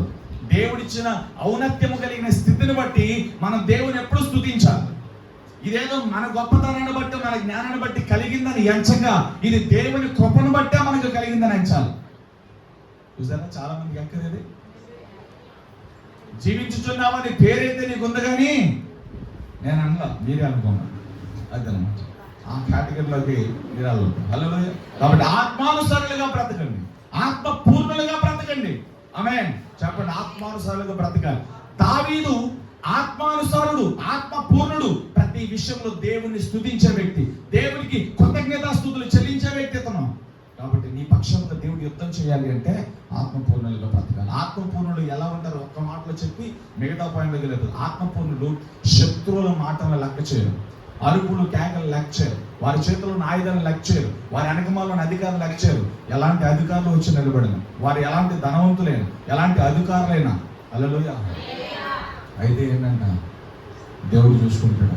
ఇది వారి బాణి. ఊరంతా ఏకమైపోయినా, ఎన్ని మాటలు మాట్లాడినా, ఎలాంటి నేరాలు మోపబడినా, అయితే ఏంటంట, దేవుడు చూసుకుంటాడు. ఇది ఆత్మపూర్ణులు ఇలా ఉంటారు. ఏ మనుషుడికి భయపడకుండా, ఏ మనుషుల దగ్గర చేయి చెప్పకుండా దేవుని దగ్గర వీళ్ళు చేయి చెప్తారు. దేవుణ్ణి ఆధారం చేసుకుంటారు, దేవుని వైపే తేలి చూడగలుగుతారు, దేవునిలో వాళ్ళు ప్రశాంతంగా ఉండగలుగుతారు. ఇది అందరూ ఉండలేరు సుమా, కేవలం ఆత్మపూర్ణులు మాత్రమే ఉండగలుగుతారు. చుట్టూ అప్పులు ఉంటాయి. అందరికి ఎలా ఉంటుందంటే, వీళ్ళ పని అయిపోయింది, వీళ్ళ పని అయిపోయింది, వీళ్ళ పని అయిపోయింది, వీళ్ళ పని అయిపోయింది, ఇదే కేకలో. కానీ వాళ్ళు దేవునిలో ఆనందిస్తూ ఉంటారు. వారి సంతోషంలో దేవుడు పరిపూర్ణంగా మారుస్తూ ఉంటాడు. అందరూ చూస్తూ ఉండగానే ఆత్మపూర్ణులు ఏం చేస్తారు తెలుసా, ఉన్న పలంగా తీసుకొచ్చి దేవుడి పైన. ఇది అన్ఎక్స్పెక్టెడ్ గా జరిగేది కాదు. ఇది దేవుడు ఉన్న ఫలంగా లేపు కూర్చోబెడతాడు వారి నమ్మకత్వం బట్టి. హల్లెలూయా. కాబట్టి నీ విశ్వాసాన్ని, నిరీక్షణని. యోసేపు జైల్లో ఉన్నాడు. యోసేపుకు కూడా తెలియదు ఏది, ఏ రోజైతే తన సింహాసనం మీద కూర్చుంటాడో ఆ రోజు గురించి యోసేపు కూడా తెలియదు. యోసేపు ఊహించిన సమయంలో యోసేపుని తీసుకొచ్చి దేవుడు ఎక్కడ కూర్చోబెట్టాడు, ఫరో స్థానంలో కూర్చోబెట్టాడు. దేవుడు నిన్ను ఎప్పుడు హెచ్చిస్తాడో తెలీదు. హల్లెలూయా. ఆయన చేతిలో నువ్వు ఎలా ఉండాలి తెలుసా, ఒదిగి ఉండు, కనిపెట్టుకుని ఉండు. ఆత్మపూర్ణులు ఎలా ఉండాలి, ప్రశ్నించొద్దు, శోధించొద్దు, క్వశ్చన్ చేయొద్దు, అలగొద్దు, సనగొద్దు. హల్లెలూయా. ఆత్మపూర్ణలో ఒక మాయరోగం వచ్చింది. ఏంటో మాయరోగం అంటే, సాగుకుని డామినేట్ చేయాలి, ఎగతాళిగా మాట్లాడాలి. కొంతమంది ఏమో వయసుకి తేడా లేకుండా పెద్దోళ్ళను కూడా చాలా ఎగతాళి చేయడాలు, అలా చాలా తప్పు. పరిశుద్ధాత్మ దగ్గర దుఃఖపడతారు. నీకంటే వయసులో పెద్దవాళ్ళకి నువ్వు గౌరవం ఇవ్వాలి, విలువ ఇవ్వాలి. వాళ్ళు నిన్ను ఏదైనా ఒక మాట అన్నా, వాళ్ళే వయసులో పెద్దోళ్ళు, వాళ్ళు ఏదో ఒక మాట అన్నారు, వాళ్ళ మాట అనటం వల్ల మనకి ఒరిగింది ఏముంది అని చెప్పి దాన్ని మంచిగా తీసుకోవాలి. కొంతమంది ఉంటారండి, పెద్ద చిన్న లేకుండా నోటుకు వచ్చినట్టుగా మాటకి మాట అప్పు చెప్పారనుకుంటారు. అలా చేయొద్దండి, మనకు అది తగదండి. యేసు ప్రభు మనసు అది కాదండి, యేసు ప్రభు ఉద్దేశం అది కాదు. హల్లెలూయా.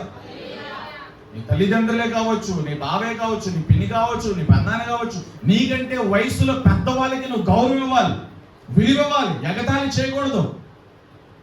హల్లెలూయా. సావుకుడు చిన్నోడైన పెద్దగా మాట చెప్పాడా, ఆ మాట కట్టుబడి ఉండాలి. వెంట ఇష్టం లేకపోతే నీ ఇష్టం, అది వేరే విషయం. కానీ హల్లెలూయా ఉండాల్సిందే. చదువు తల్లి చెప్పండి, బాధ్యత కలిగి ఉండండి, ఆత్మపూర్ణులా ఉంటారు. హల్లెలూయా.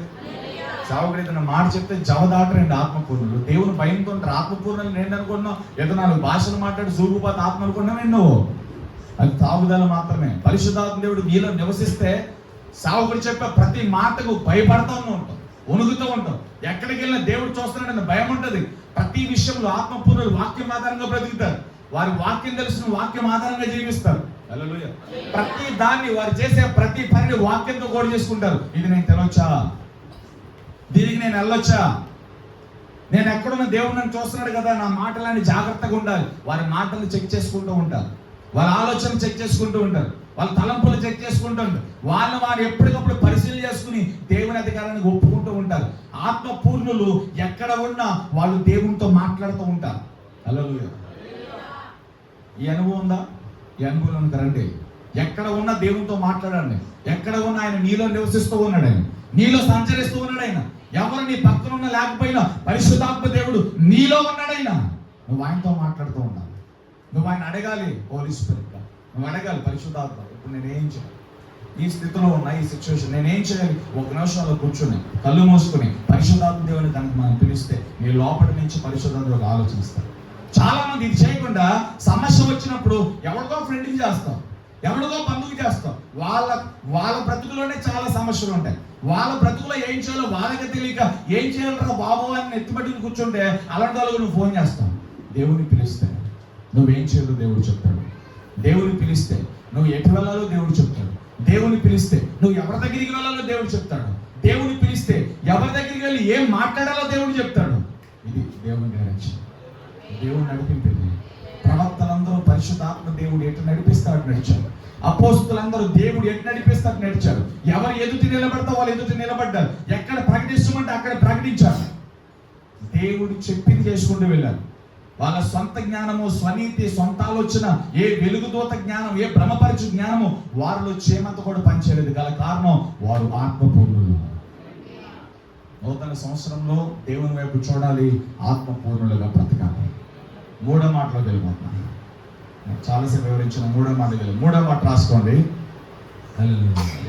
మనందరికీ తెలిసిన మాట, దేవుడు మన పక్షం యుద్ధం చేయాలంటే ప్రార్థనా పరుడిగా ఉండాలి. దావీదు దేవుని వైపు చూసిన వాడు. 2వ మాటలో దావీదు ఆత్మపూర్ణుడు. 3వ మాటలో దావీదు ప్రార్థనా పరుడు. యుద్ధము చేసే పరిస్థితి వచ్చినప్పుడు దావీదు ఏం చేసేవాడో తెలుసా? వినాలి.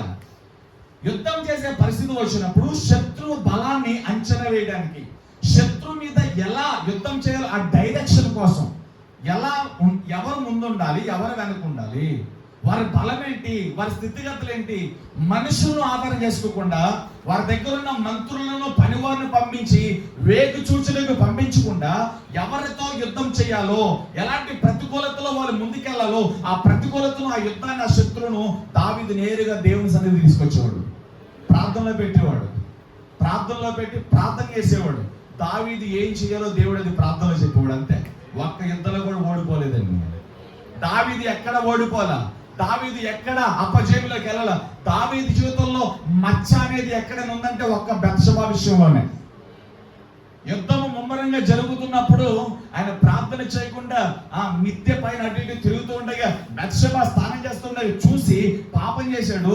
ప్రవక్త వచ్చి గద్దించినప్పుడు ఇదిగో ఒక చిన్న పిల్లోడిలాగా ఏడ్చి తన కన్నిటితో తన బంత పరుపు తేలినట్లుగా పశ్చాత్తాపడి బూడిదలో కూర్చుని గోనెపట్ట కట్టుకుని ఉపవాసం ఉండి ప్రార్థన చేసి ఇస్సోపమ కంటే తెల్లగా నన్ను కడగమని దేవుని సన్నిధిలో పశ్చాత్తాపడి వెంటనే దాంతో సమాధాన పడిపోయాడు. హల్లెలూయా. దావీదు విషయంలో ఒక మచ్చ ఉందంటే అది బెత్షెబా విషయంలోనే. రాజు అనే అహంకారాన్ని కూడా విడిచిపెట్టి నాతాను ప్రవక్త వచ్చి గద్దించినప్పుడు ప్రవక్త మాటకు లోబడి దేవునితో సమాధాన పడ్డాడండి. దావీదు అంత గొప్పవాడండి. దేవుని మాటను ఎప్పుడు తృణీకరించలేదండి. దేవుని మాటను ఎప్పుడు త్రోసివేయలేదండి.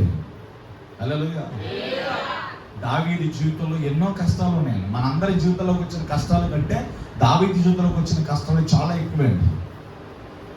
ఎన్నో పోరాటాలండి, చీకటిలో బ్రతికిన రోజులండి, కొండల్లో గుహల్లో దాక్కున్న రోజులండి, శత్రువులు తరుగుతూ ఉంటే ఏ పక్క నుంచి ఎవడో చేసేతాడో తెలియదండి. ప్రతి విషయంలో దేవునికి కృతజ్ఞతాస్తుతులు చెల్లిస్తూ, తన మీదకి లేచిన శత్రువులను దేవుని చేతులకు చెల్లిస్తూ, తన యాత్రా కీర్తనలు, తన కష్టాలనే కీర్తనలు, తన బాధలనే కీర్తనలు, తన సుఖాలనే కీర్తన, తన సంతోషమనే కీర్తనని కీర్తన రూపంలో రాసి మన ముందు పెట్టాడు దేవుడు. హల్లెలూయా. దావీదు ప్రార్థనా పరుడే అండి. ఈ జీవితంలో గుర్తుపెట్టుకోండి, 25 మీరు ఇప్పటిదాకా ప్రార్థన చేయకుండా ఏదో నిర్లక్ష్య స్థితిలో ఉంటే ఆ మనసు కాలిపోను కాక ఈ రోజు నుంచి ప్రార్థన చేయండి. నేను ప్రవచిస్తాను, రాబోతున్న దినాలు మన భారతదేశంలో, మన ఆంధ్ర రాష్ట్రంలో మనం చేసే ప్రార్థన బట్టి దేవుడు గొప్ప ఉద్యోగం తీసుకురాబోతున్నాడు. ప్రార్థనా పరుల ద్వారా భారతదేశంలో ఏ ప్రజలైతే అపవాది చెర చేత బంధించబడి ఉన్నారో ఆ చెరగా కాలిపోవాలంటే అది ఒక్క ప్రార్థనా పరుల ద్వారానే. ప్రార్థనా పరులు ఎంత గొప్పలో ఒక మాటలో చెప్పమంటే, ప్రసంగాలు చేసే వాళ్ళకంటే, సంఘాలు కట్టే వాళ్ళకంటే, దాన ధర్మాలు చేసే వాళ్ళకంటే, హల్లెలూయా, ఈ లోకంలో ఎన్ని గొప్ప పరిచర్యలను ఇచ్చావో ఆ గొప్ప పరిచర్యలు అన్నిటికంటే 1-2 మెట్లు ఎక్కువ ఉండేది ప్రార్థనా పరిచర్య. ప్రార్థనా పరులు పరలోకాన్ని కదిలించగలుగుతారు. ప్రార్థనా పరులు దేవుని దూతను దింపగలుగుతారు. ప్రార్థనా పరులు ఆకాశం నుంచి అగ్నిని కురిపించగలుగుతారు. ప్రార్థనా పరులు రాజుల శాసనాలను మార్చగలుగుతారు. ప్రార్థనా పరులు ప్రకృతిని సైతము కూడా శాసించగలుగుతారు. సూర్యుడు చంద్రుడు గిబియలు ఆగిపో, యెహోషువ చెప్తున్నాడు, సూర్యుడు చంద్రుడు ఆగిపోయాడు. ఏలియా వచ్చి వర్షం ఆగిపో, వర్షం ఆగిపోయింది. ఆకాశం నుంచి అగ్ని కురవాలి. ప్రార్థన చేస్తూ ఉండగా బయలు అషరి ప్రవక్తల మధ్యలో సుడులుగా దేవుని అగ్ని దిగొచ్చేసింది. ప్రార్థన, ఎవ్రీథింగ్ ఈజ్ పాసిబుల్. హల్లెలూయా. ప్రార్థనకి అన్ని సాధ్యమే. ప్రార్థనా పరులు ఎక్కడ ఓడిపోరు. ఓడిపోయినట్టుగా కనిపిస్తారు కానీ దేవుడు వారిని లేపుతూ ఉంటాడు. ప్రార్థనా పరులు చాలా మందికి చులకనగా కనబడతారు. ప్రార్థనా పరులు ఏంట్రా వీళ్ళు ఎంతసేపు ఏడుస్తూ ఉంటారు, ఏడు మొగ్గలు వేసుకుని ఉంటారు అన్నట్లుగా ఉంటారు. ప్రార్థనా పరులు ఎప్పుడు ఏంట్రా వీళ్ళు ముసుగులు వేసుకుని హల్లెలూయా హల్లెలూయా అంటారు అని చెప్పి అన్నిల చేత అల్లరి చేయబడతారు. కానీ వాళ్ళని ముట్టుకోవడానికి సాతాను కూడా భయపడతాడు. వాళ్ళని ముట్టుకోవడానికి రోగాలు భయపడతాయి. వాళ్ళని ముట్టుకోవడానికి వ్యతిరేకతలు భయపడతాయి. దేవుని పర్మిషన్ లేకుండా ఏది వారి ముందుకు రాలేదు. ప్రార్థనా పరులను ముట్టుకోవాలంటే యేసయ్య నల్ల కన్నుగుడ్డును ముట్టినట్లే. ఈ లోకంలో ఎవరినైనా అపవాది జయించగలుగుతాడు. ప్రసంగాలు చెప్పే పాస్టర్ గారిని జయించగలుగుతాడు. పరిచర్య చేసే పరిచారకుని జయించగలుగుతాడు. దాన ధర్మాలు చేసే వారిని జయించగలుగుతాడు. అందరినీ జయించగలిగే అవసరమైతే వారిని పాపంలోకి లాక్కొచ్చేయగలుగుతాడు. కానీ ప్రార్థనా పరులు మాత్రం లాగలేడాడు. విజ్ఞాపనకర్తలు మాత్రం లాగలేడాడు. ప్రార్థనా పరులు దేవుని ఆత్మ కలిగిన వారు, ప్రార్థనా పరులు దేవుని కనుదృష్టి కలిగిన వారు, ప్రార్థనా పరులు దేవుని శక్తితో నింపబడిన వారు, ప్రార్థనా పరులు దేవుని కనుగుట్టయ్యి ఉన్నవారు. ప్రార్థన పరులుగా మారిపోండి. నేను ముగించేస్తున్నాను. 3వ మాట, ప్రార్థన పరులుగా మనం మారాలి. హిజ్కియా ప్రార్థన అద్భుతం చేసింది. హల్లెలూయా. ఆసా మీదకి శత్రువులు వచ్చినప్పుడు ఆసా దేవుని సన్నిధిలో ప్రార్థన చేశాడు. ఆసా రాజు మీదకి వచ్చిన శత్రువులందరినీ దేవుడు తరిమి కొట్టాడు. యెహోషాపాతు ఒంటరివాడైపోయాడు. చుట్టూరు శత్రువులు కమ్మి ఉన్నారు. దేవునికి ప్రార్థన చేస్తున్నాడు. యెహోషాపాతు మీదకి దేవుని అగ్నిరథాలు తీసుకొచ్చేసాడు. దేవుని అగ్నిరథాలు రాకపోతే యెహోషాపాతు అక్కడ ఓడిపోయేవాడు, చచ్చిపోయేవాడు. యెహోషాపాతు దగ్గర ఉన్న పరిచారకుడికి భయం కలిగింది. అయ్యా, చుట్టూరు మన శత్రువులు, చుట్టూరు ఎక్కడ ఖాళీ లేదు, దాక్కోవడానికి అవకాశం లేదు, పారిపోవడానికి అవకాశం లేదు, చుట్టూరు శత్రువులు కాసేశారు. ఇప్పుడు ఏం చేయాలి? ఆడి గుండె హార్ట్ బీట్ పెరిగిపోయి టెన్షన్ వచ్చేసి ఏడుస్తూ ఉంటే వాటిని ముట్టాడు దేవుడు. హల్లెలూయా. ప్రభువా, నాకు కనబడింది అగ్ని రథాలు, నీవు నాకు తోడై ఉన్నావు అనే విషయం వీడి కూడా కనబడినట్లుగా వీడి కళ్ళు తెరువు ప్రభు అని వాడి నెత్తి మీద చేపెట్టగా వాడి కళ్ళు తెరబడి ఆకాశం అంతా కూడా దేవుని మహిమాన్వితమైన అగ్ని రథములు యెహోషాపాతు కోసం దేవుడు దింపేశాడు. ఈ రోజున యెహోషాపాతు కోసం ఎలాంటి దేవుడు అగ్ని రథాలు దింపాడో నీ జీవితంలో ఉన్నత స్థితిని ఇవ్వడానికి, గొప్ప భవిష్యత్తుని ఇవ్వడానికి, దేవుడు నిన్ను వాడుకోవడానికి దేవుని ఆత్మ మనలోనే పెట్టాడు. యెహోషాపాతు కంటే గొప్పవారు మనం. ఎందుకని తెలుసా? యెహోషాపాతు దగ్గరికి అగ్నిరథాలు వచ్చినాయి. యెహోషాపాతు దగ్గరికి దేవుని సమూహం వచ్చింది. యెహోషాపాతు కంటే యేసు నామములో మనం ఎందుకు గొప్పవారమో తెలుసా? ఆ దేవుడు మనలోనే నివసిస్తూ ఉన్నాడు. యెహోషాపాతు దగ్గరికి దేవుని సేనలు, దేవుని సైన్యం వస్తే అసలు దేవుడు మనలోనే నివసిస్తూ ఉన్నాడు. చెప్పండి, యెహోషాపాతు కంటే ఎవరు గొప్పవాళ్ళు ఇప్పుడు? ఎంత కృపించాడు దేవుడండి. హల్లెలూయా, ప్రైజ్ లార్డ్.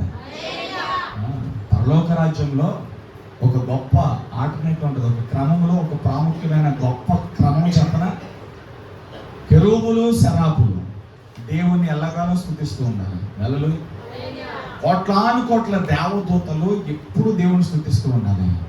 అంత గొప్ప ఆరాధన, అంత గొప్ప ప్రభావాన్ని, అంత గొప్ప మహిమను వాళ్ళు ఆరాధిస్తూ ఉండగా పరలోకము యొక్క గడప గుమ్మముల పునాదులు అదురుతున్నంత ఆరాధన, అంత గ్లోరీని వదిలిపెట్టి ఇద్దరు పాపులు, ఇద్దరు మనుషులు చేయి పట్టుకుని ఏకీభవించి ప్రార్థన చేస్తే ఆ మహిమను అంతటిని వదిలి దేవుడు ఆ ఇద్దరు కోసం వచ్చేస్తున్నాడు. ఎంత ప్రేమ అంటే వస్తాడండి మన కోసం.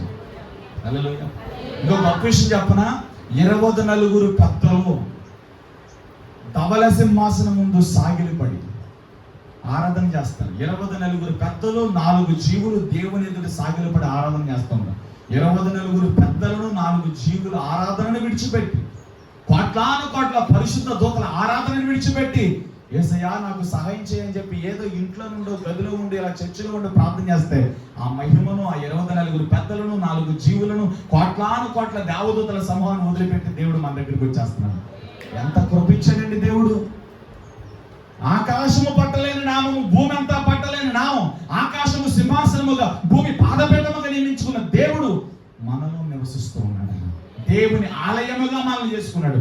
ఆయన నివసించుటకు, ఆయన సంచరించుటకు దేవుని మందసముగా మనల్ని దేవుడు కడుక్కొని కొనుక్కున్నాడు. ఎంత గొప్ప కృప.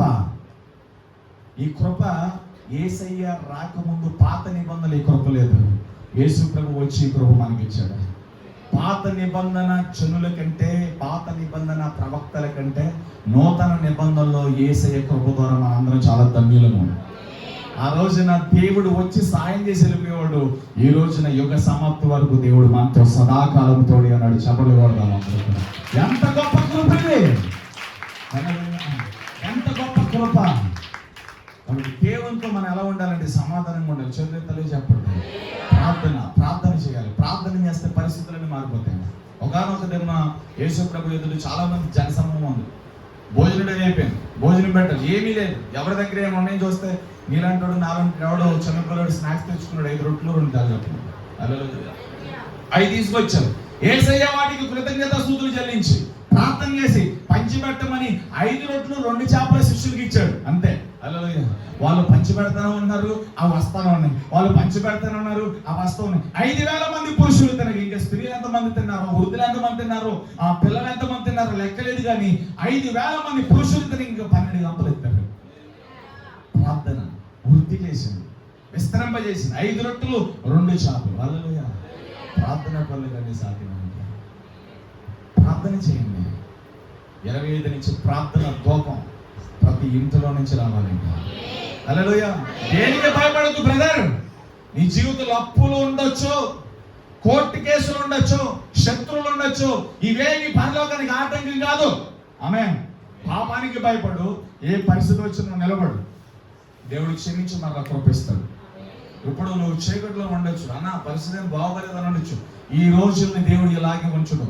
ఈ చేదుకర, ఈ కడ్డు పరిస్థితులు, ఈ శ్రమల పరిస్థితుల్లో దేవునికి నువ్వు నమ్మకంగా బ్రతికితే రాబోయే రోజుల్లో ఉన్నతమైన మేలు నీకు ఉన్నాయి.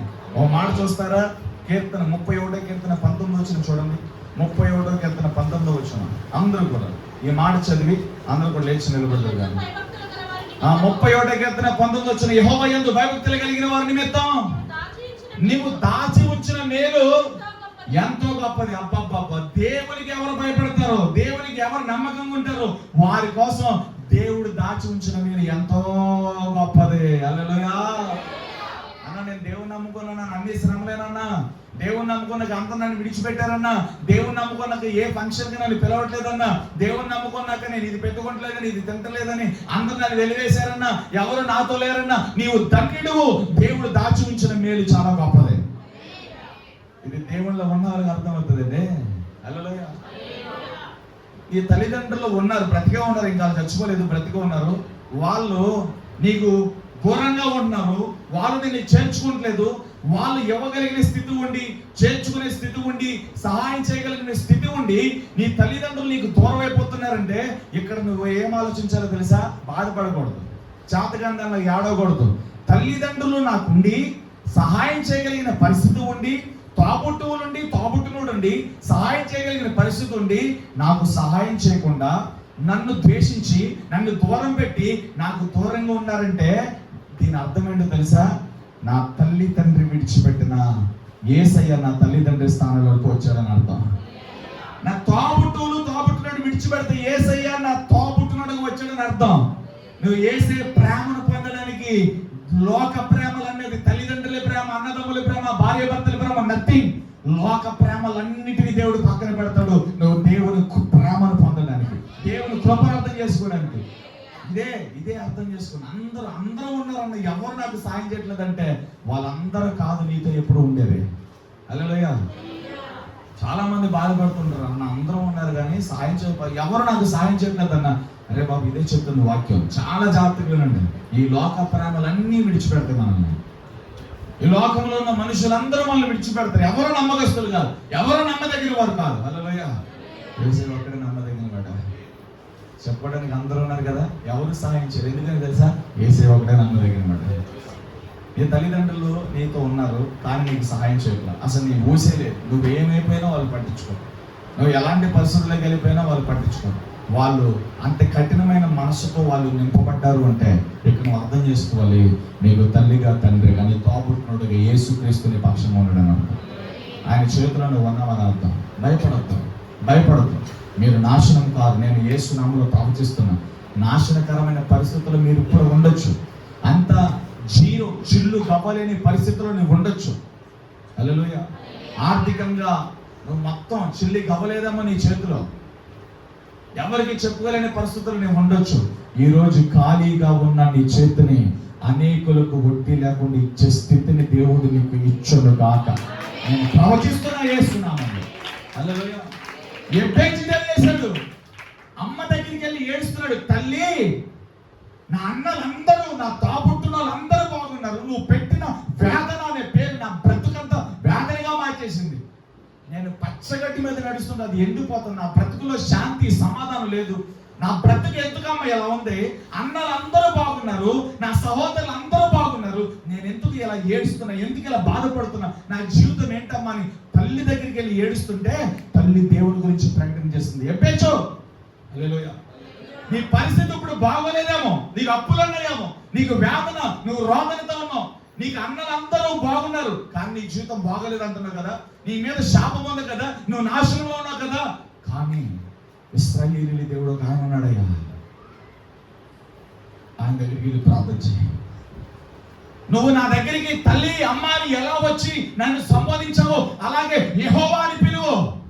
యావే ఉన్నవాడు అనువాడైనా యావేకి ప్రార్థన చేయి. యావే కలెక్ట్ చేసుకుంటాడు, యావే నీకు సహాయం చేస్తాడు. యావే అయినా ఇశ్రాయేలీయుల దేవుని గురించి ఎబ్బేజు తల్లి ఎబ్బేజుకి పరిచయం చేయగా ఎబ్బేజు పరిగెత్తుకుంటూ పెద్ద ఆశ కలిగి యావే అని దేవునికి ప్రార్థన చేశాడండి. వినండి. హల్లెలూయా. ఏయ్ కృష్ణ తిరిగాడు. హల్లెలూయా. యావే అని దేవునికి ప్రార్థన చేశాడు. హల్లెలూయా. యావే కలెక్ట్ చేసుకున్నాడు. ఎబ్బేజు దగ్గరికి మొదటి దినవృత్తాంతాల గ్రంథం 4:9-10 వచనాల్లో ఎబ్బేజుకి దేవునికి ప్రార్థన చేయగా ఎబ్బేజు అతడు దేవుడి దిగి వచ్చాడు. హల్లెలూయా. మొదటి దినవృత్తాంతాల గ్రంథం 4:9-10 వచనంలో రాబడింది, ఎబ్బేజు తన సహోదరులందరికంటే ఘనత పొందినవాడు. చప్పలు కొడతాం. ఎబ్బేజు యావేకి ప్రార్థన చేయగా, ఎబ్బేజు దేవునికి ప్రార్థన చేయగా, ఎబ్బేజు ఇశ్రాయేలీయుల దేవుని గురించి విని మొరపెట్టగా ఎబ్బేజు బ్రతుకుని దేవుడు కంప్లీట్ గా మార్చేసాడండి. ఎబ్బేజు ప్రార్థన చేసి, ప్రభువా నన్ను ఆశీర్వదించు, కీడు నుండి తప్పించు. హల్లెలూయా. నీ చెయ్యి నాకు తోడుగా ఉండి దయచేయి. హల్లెలూయా. తర్వాత ఏమంటాడు చదవండి ఒకసారి. నిశ్చయముగా ఆశీర్వదించు, నా సరిహద్దులు విశాలపరచు, నీ చెయ్యి నాకు తోడుగా ఉండి దయచేయి, ప్రతి కీడు నుండి నన్ను తప్పించు. హల్లెలూయా. నిశ్చయముగా ఆశీర్వదించు, నా సరిహద్దులు విశాలపరచు, నీ చెయ్యి నాకు తోడుగా ఉండి దయచేయి, ప్రతి కీడు నుండి తప్పించు. యెహోవా యావే ఎబ్బేజు ప్రార్థన విని తను అడిగినదవన్నీ కూడా ఎబ్బేజుకి దయచేసిన రాయబడింది. ఈరోజు ఎబ్బేజు దేవుడికి మనం ప్రార్థన చేస్తాము. దావీదు దేవునికి ప్రార్థన చేస్తున్నాం, హిజ్కియా దేవునికి ప్రార్థన చేస్తున్నాం, యెహోషాపాతు దేవునికి ప్రార్థన చేస్తున్నాం. ఆ దేవుడే నజరేయుడైన యేసు చెప్పడం కూడా అందరూ కూడా ఈ నూతన సంవత్సరములో నూతన దయతో, నూతన కృపతో, నూతన వాత్సల్యతతో దేవుడు నీకు నీతిగా ఉన్నాడు. హల్లెలూయా. చెప్పండి, యుద్ధం యెహోవాదే. యుద్ధం యెహోవాదే. రాసుకోండి, నూతన సంవత్సరం 2వ సెక్షన్లో ఈ సంవత్సర కాలం అంతా కూడా నీ జీవితంలో ఉన్న ప్రతి పోరాటంలో నువ్వు కాదు పోరాడేది, నీ పక్షంగా దేవుని ఆత్మ పోరాడుతూ ఉంది. నువ్వు కాదు మాట్లాడేది, నీ పక్షంగా దేవుడు మాట్లాడబోతూ ఉన్నాడు. కొంతమంది బ్రతుకుల్లో ఫైనాన్షియల్ ప్రాబ్లమ్స్ అన్నిటికీ కూడా అడ్డుకట్టేయబోతున్నాడు దేవుడు. ఈ సంవత్సరంలో ఇంకా ఆర్థిక సమస్యలను నువ్వు వెళ్ళావు, ఇచ్చే స్థితులను నువ్వు రాబోతున్నావు. యేసు నామములో ప్రవచిస్తూ ఉన్నాను, 2025లో అప్పులలో ఉన్న వారందరూ అప్పులు యేసు నామములో తీర్చబడుతూ ఉన్నాయి. అనేకులకు ఇచ్చే స్థితిని దేవుడు ఇవ్వబోతున్నాడు. ఇక నీ కన్నీరు చాలు, ఇక నీ మూలుగులు చాలు. నీ కన్నీటి నేను జ్ఞాపకం చేసుకుంటున్నా, నీ మూలుగులు నేను జ్ఞాపకం చేసుకుంటున్నా. ఇదిగో మరుగైన ధనం నీదే, రా వచ్చి తీసుకొని దేవుడు మరుగైన ధనాన్ని మీకు ఇవ్వబోతున్నాడు. ఏ మరుగైన ధనము ఎవరి కోసం నియమించాడో నాకు తెలియదు. కొన్ని కుటుంబాలు ఎవరైతే ఇక్కడ అప్పులతో బాధపడుతున్నారో వారికి 2025 మే నెల కల్లా వాళ్ళ అప్పులన్నీ కూడా కట్టబడబోతున్నారు. హల్లెలూయా. ప్రైజ్ లార్డ్ చెప్పండి. అప్పులన్నీ క్లియర్ అయిపోతాయి. ఇది దేవుని మాట రాసుకోండి. భయపడొద్దు. యుద్ధం యెహోవాదే. చెప్పండి, యుద్ధం యెహోవాదే. నా మాట ముగిస్తూ నిన్నటి దినాన నీ స్వబుద్ధిని ఆధారం చేసుకోనక నీ పూర్ణ హృదయంతో దేవుణ్ణి నమ్ముకో. నీ పూర్ణ హృదయంతో దేవుని మీద ఆశ ఉంచు. దేవుని నమ్ముకో, దేవుని మీద ఆధారపడు. దానికి 3 విషయాలు చెప్పా. కృతజ్ఞతాస్తుతులు చెల్లించు, కృతజ్ఞత అర్పణలు చెల్లించు, నిన్ను నువ్వే కానుకగా దేవునికి అప్పగించుకో. హల్లెలూయా. 2వ ప్రసంగంలో దేవుడు చెప్తున్నాడు, నీవు కాదు యుద్ధం చేసేది, నీ పక్షంగా దేవుడు యుద్ధం చేస్తాడు. హల్లెలూయా. నీ పక్షంగా దేవుడు యుద్ధం చేస్తాడు. చెప్పండి, నీ పక్షంగా. నీ పక్కన వాళ్ళకి చెప్పండి, నీ పక్షంగా దేవుడు యుద్ధం చేస్తాడు. నీ గుండె మీద చేపెట్టుకో. నా ప్రాణమా, నాలో ఉన్న అంతరంగమా, నా సమస్తమా, దేని గురించి భయపడకు. అన్నింటిలో దేవుడు కలుగజేసుకునే ప్రతి యుద్ధమును దేవుడే చేసి గొప్ప విజయాన్ని నీకు ఇవ్వబోతున్నాడు. ఊరికే నిలిచి దేవునిచ్చే విజయాన్ని పొందుకో. చెప్పండి, ఊరికే నిలిచి చూడు, ఊరికే నిలిచి దేవుడిచ్చే విజయాన్ని పొందుకో. అంత లేచి నిలబడదాం.